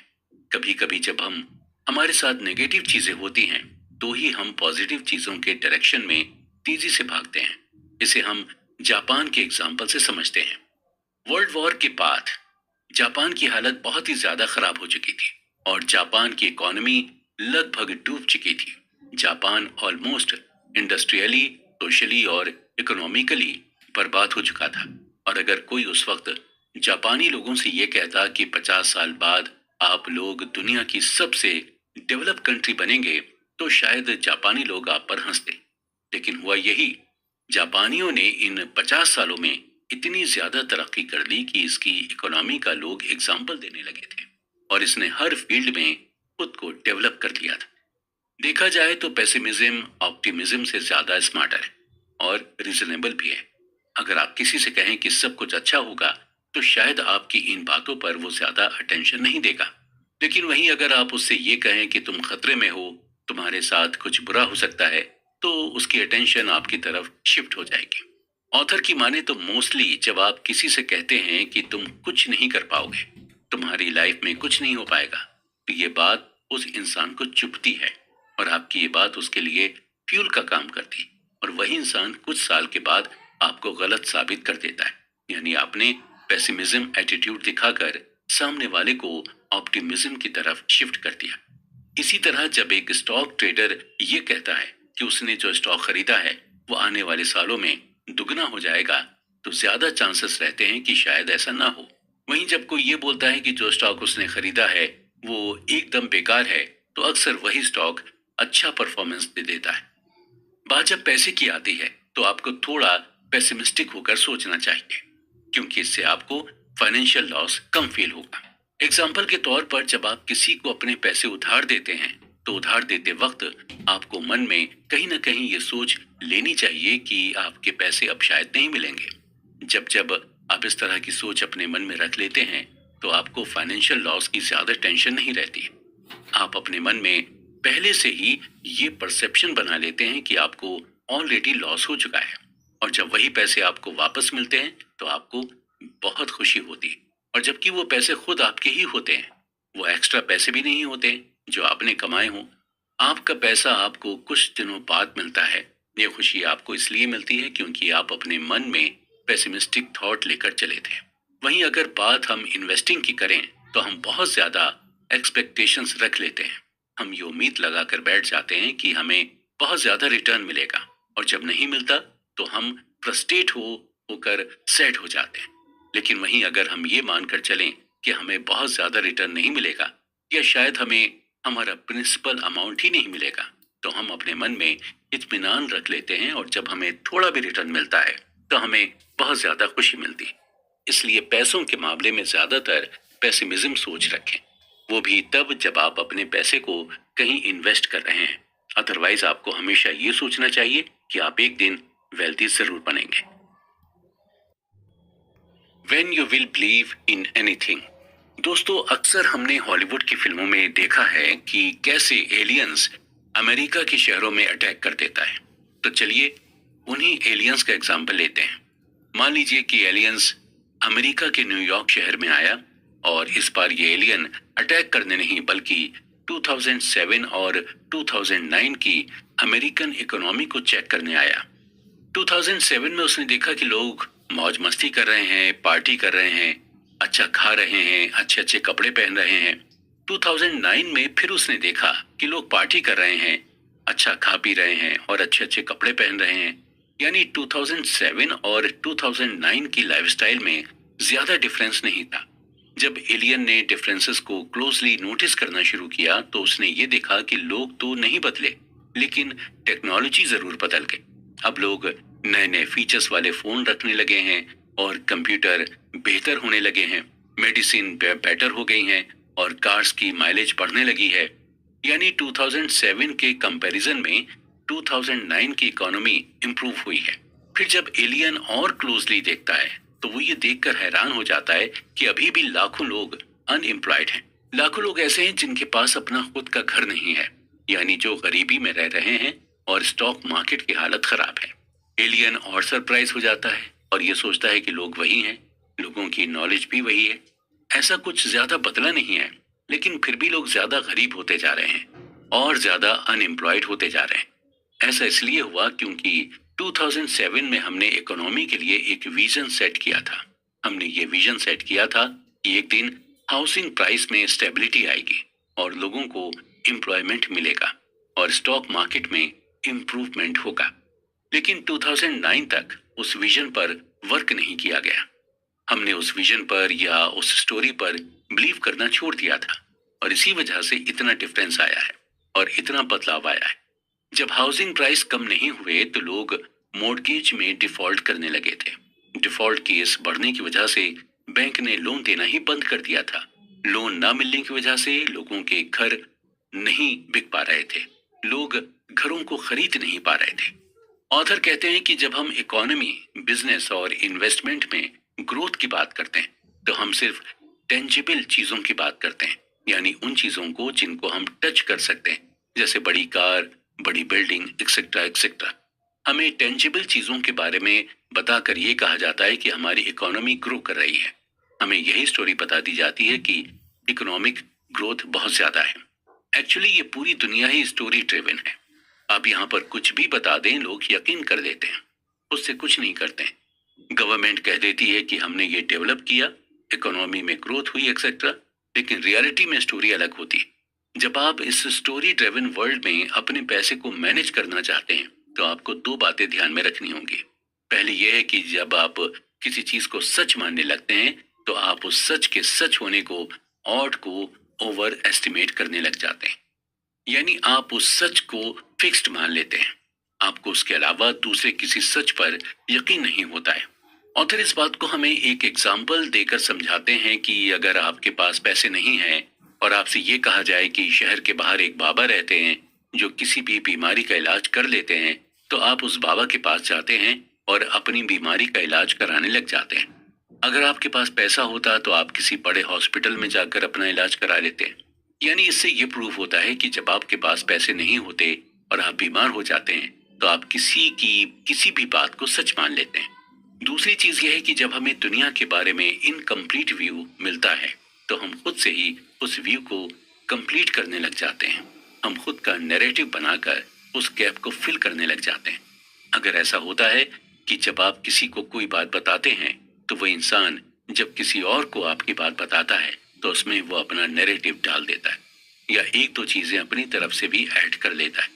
इस बात को ऑथर हमें एग्जाम्पल देकर समझाते हैं कि जब हम छोटे थे और हमारी दादी नानी हमें भूतों की कहानियां सुनाती थी और उन कहानियों को जब हम अपने दोस्तों को सुनाया करते थे तो उसमें हम कुछ अपना भी इनपुट डाल देते थे ताकि हमारे दोस्तों को हमसे ज्यादा डर लगे। हम ह्यूमंस का माइंडसेट ही ऐसा होता है, जब हम किसी स्टोरी से सेटिस्फाई नहीं होते तो हमें इनकम्प्लीट सी लगती है, तो उसे कंप्लीट या इंटरेस्टिंग बनाने के लिए उसमें अपना नैरेटिव डाल देते हैं। ऐसा करके हमारे माइंड को सेटिस्फेक्शन मिलता है। हम सबको यही लगता है कि हम जो अपने आसपास देख रहे हैं वही सच है, लेकिन हमें ये नहीं पता होता कि अंदर की स्टोरी अलग है। हमें जो हायर अथॉरिटी बोल देती है हम वही मान लेते हैं। बात जब पैसे की हो तो आपको सबकी बात नहीं माननी होती, आपको खुद रियलिटी का पता लगाना होता है। आपको अपने इन्वेस्टमेंट की सच्चाई को जानना होता है, क्योंकि जब तक आप इस सच्चाई को नहीं जानेंगे तो आपको इस बड़ी सी मार्केट में कोई भी बेवकूफ बना सकता है। All together now confession. हम आपको नहीं जानते और आप हमें नहीं जानते हैं। आपको अपने पैसों के साथ क्या करना है ये आपसे बेहतर और कोई नहीं जानता। अपने पैसे के आप खुद मालिक हैं। आप चाहें इसे सेव करके रखें या फिर इसका इन्वेस्टमेंट कर दें। यहाँ पर हम सिर्फ आपको रिकमेंड कर सकते हैं और पैसों की साइकोलॉजी ही बता सकते हैं। बाकी चीजें आपको ही करनी और कैसे करनी है ये भी आपको ही डिसाइड करना होगा। हम आपको बस यही बता सकते हैं कि ये दुनिया बहुत ही कॉम्प्लेक्स है और रिस्क एंड लक दोनों से ही चलती है। आपको लक और रिस्क दोनों की ही ताकत को अच्छी तरह से समझना होगा कि कोई चीज आपको लक से मिल सकती है और कोई चीज आपको रिस्क से। आपको ये भी ध्यान रखना होगा कि जितना कम आपके अंदर ईगो होगा उतना ही आप पैसे को अपनी ओर अट्रैक्ट करते जाएंगे। पैसे की ये खासियत होती है कि ये उनके पास ही हमेशा टिका रहता है जो हम्बल होते हैं और जिनके अंदर ह्यूमिलिटी होती है। इसके साथ आपको भी ये ध्यान रखना होगा कि आपको अपने पैसे इस तरह से मैनेज कर दें कि आप रात में सुकून से सो सकें। आपको पैसे इस तरह से कमाने हैं कि आपको नींद अच्छी आए। ऑथर कहते हैं कि अगर इन्वेस्टमेंट में कोई चीज आपके फेवर में नहीं जा रही है तो उससे परेशान होने की बिल्कुल भी जरूरत नहीं है। आप हर बार जीत सकते हैं, कभी कभी आपको हार को भी गले लगाना होता है। अगर आप चाहते हैं कि आपके पास पैसा बना रहे तो आपके पास जितना पैसा है आप उसी में खुश रहना सीखें। जब आप अपने पैसे से खुश रहेंगे तो पैसे आपके पास खुद ब खुद आएंगे। पैसे का इस्तेमाल आप टाइम को कंट्रोल करने में लगाएं, यानी पैसे से अपनी लाइफ को कंट्रोल करना सीखें। पैसे कमाने का मजा तभी है जब आप अपने हिसाब से चीजों को कर सकें, अपने मन के मुताबिक अपनी लाइफ को एंजॉय कर सकें। लोगों के साथ अच्छा बिहेव करने की कोशिश करें, क्योंकि लोग आपकी मटेरियलिस्टिक चीजों से ज्यादा दिन तक इम्प्रेस नहीं रहते। जो लोग ज्यादा शो ऑफ करते हैं पैसा उनके पास ज्यादा दिनों तक टिक नहीं पाता। पैसों का इस्तेमाल कभी भी शो ऑफ करने के लिए ना करें। जितना हो सके अपने पैसे को बचाएं, क्योंकि आज अगर आप पैसे को बचाएंगे तो कल यही पैसा आपको भी बचाएगा। अपनी कार के लिए या अपने घर के लिए बचाना अच्छी बात है, लेकिन खुद के लिए भी आपको पैसे बचाना चाहिए, क्योंकि कभी कभी ऐसी भी इमरजेंसी आ जाती है जहां पर आपका बचाया हुआ पैसा बहुत काम आ जाता है। अपने लिए कॉस्ट ऑफ सक्सेस को डिफाइन करें और उसके लिए पे करने के लिए रेडी रहें, क्योंकि हमें कोई भी चीज फ्री में नहीं मिलती है, हमें हर चीज के लिए पे करना पड़ता है। साथ ही साथ आपको रिस्क लेने से भी नहीं घबराना चाहिए। जहां आपको लगता है कि रिस्क लेना वर्थ इट है या रिस्क का असर आप पर ज्यादा नहीं होगा तो रिस्क लेने से घबराए नहीं, क्योंकि रिस्क बाद में आपको पे जरूर करेगा। अपने गेम को डिफाइन करें, यानी लोगों को ये बताएं कि आप क्या हैं और आपकी वैल्यू क्या है और पैसे को लेकर आपकी सोच क्या है। और आपको ये मेक श्योर करना होगा कि आपके एक्शन से दूसरे लोग इन्फ्लुएंस्ड ना हो। दूसरे के डिसीजन की रिस्पेक्ट करें, स्पेशली फाइनेंस में, क्योंकि हर इंसान के अपने अलग अलग फाइनेंशियल गोल होते हैं और अलग अलग अप्रोच भी होती हैं, और उसी गोल और अप्रोच से एक इंसान अपना डिसीजन बना लेता है। आप वही करें जो आपके लिए फाइनेंशियली वर्क करता है। आपको ये जानना होगा कि आपकी फैमिली सेविंग के बारे में क्या सोचती है। आप अपनी फैमिली से अपने सेविंग प्लान के बारे में डिस्कस कर सकते हैं और उन्हें ये बता सकते हैं कि सेविंग करना कितना जरूरी है। अगर आप शादीशुदा हैं तो आप अपनी वाइफ के साथ मिलकर भी सेविंग कर सकते हैं और उन्हें इंडिविजुअली सेविंग करने के लिए भी मोटिवेट कर सकते हैं। इसके अलावा आप किस चीज के लिए सेविंग कर रहे हैं इसका भी आपको टारगेट बनाना होगा। आप घर के लिए सेविंग कर रहे हैं या फिर कार खरीदने के लिए सेविंग कर रहे हैं या किसी जगह हॉलीडे मनाने की सेविंग कर रहे हैं, ये आपको अपने घर वालों के साथ डिस्कस करना होगा। जब आप अपने घर वालों के साथ अपनी सेविंग के प्लान को डिस्कस करेंगे तो आप और ज्यादा मोटिवेटेड फील करेंगे। दूसरी चीज यह है कि आपको अपने इन्वेस्टमेंट प्लान के बारे में भी अपने घर वालों को बताना होगा और उनसे ये डिस्कस करना होगा कि आप किस चीज में अपने पैसे को इन्वेस्ट कर रहे हैं। आपके लिए ये जानना जरूरी है कि आपके घर वाले इन्वेस्टिंग के बारे में क्या सोचते हैं।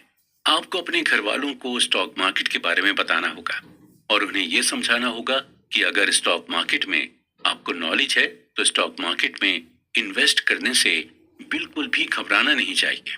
आपको अपनी वाइफ या फिर अपने पेरेंट्स को स्टॉक मार्केट में इन्वेस्ट करने के लिए मोटिवेट करना चाहिए।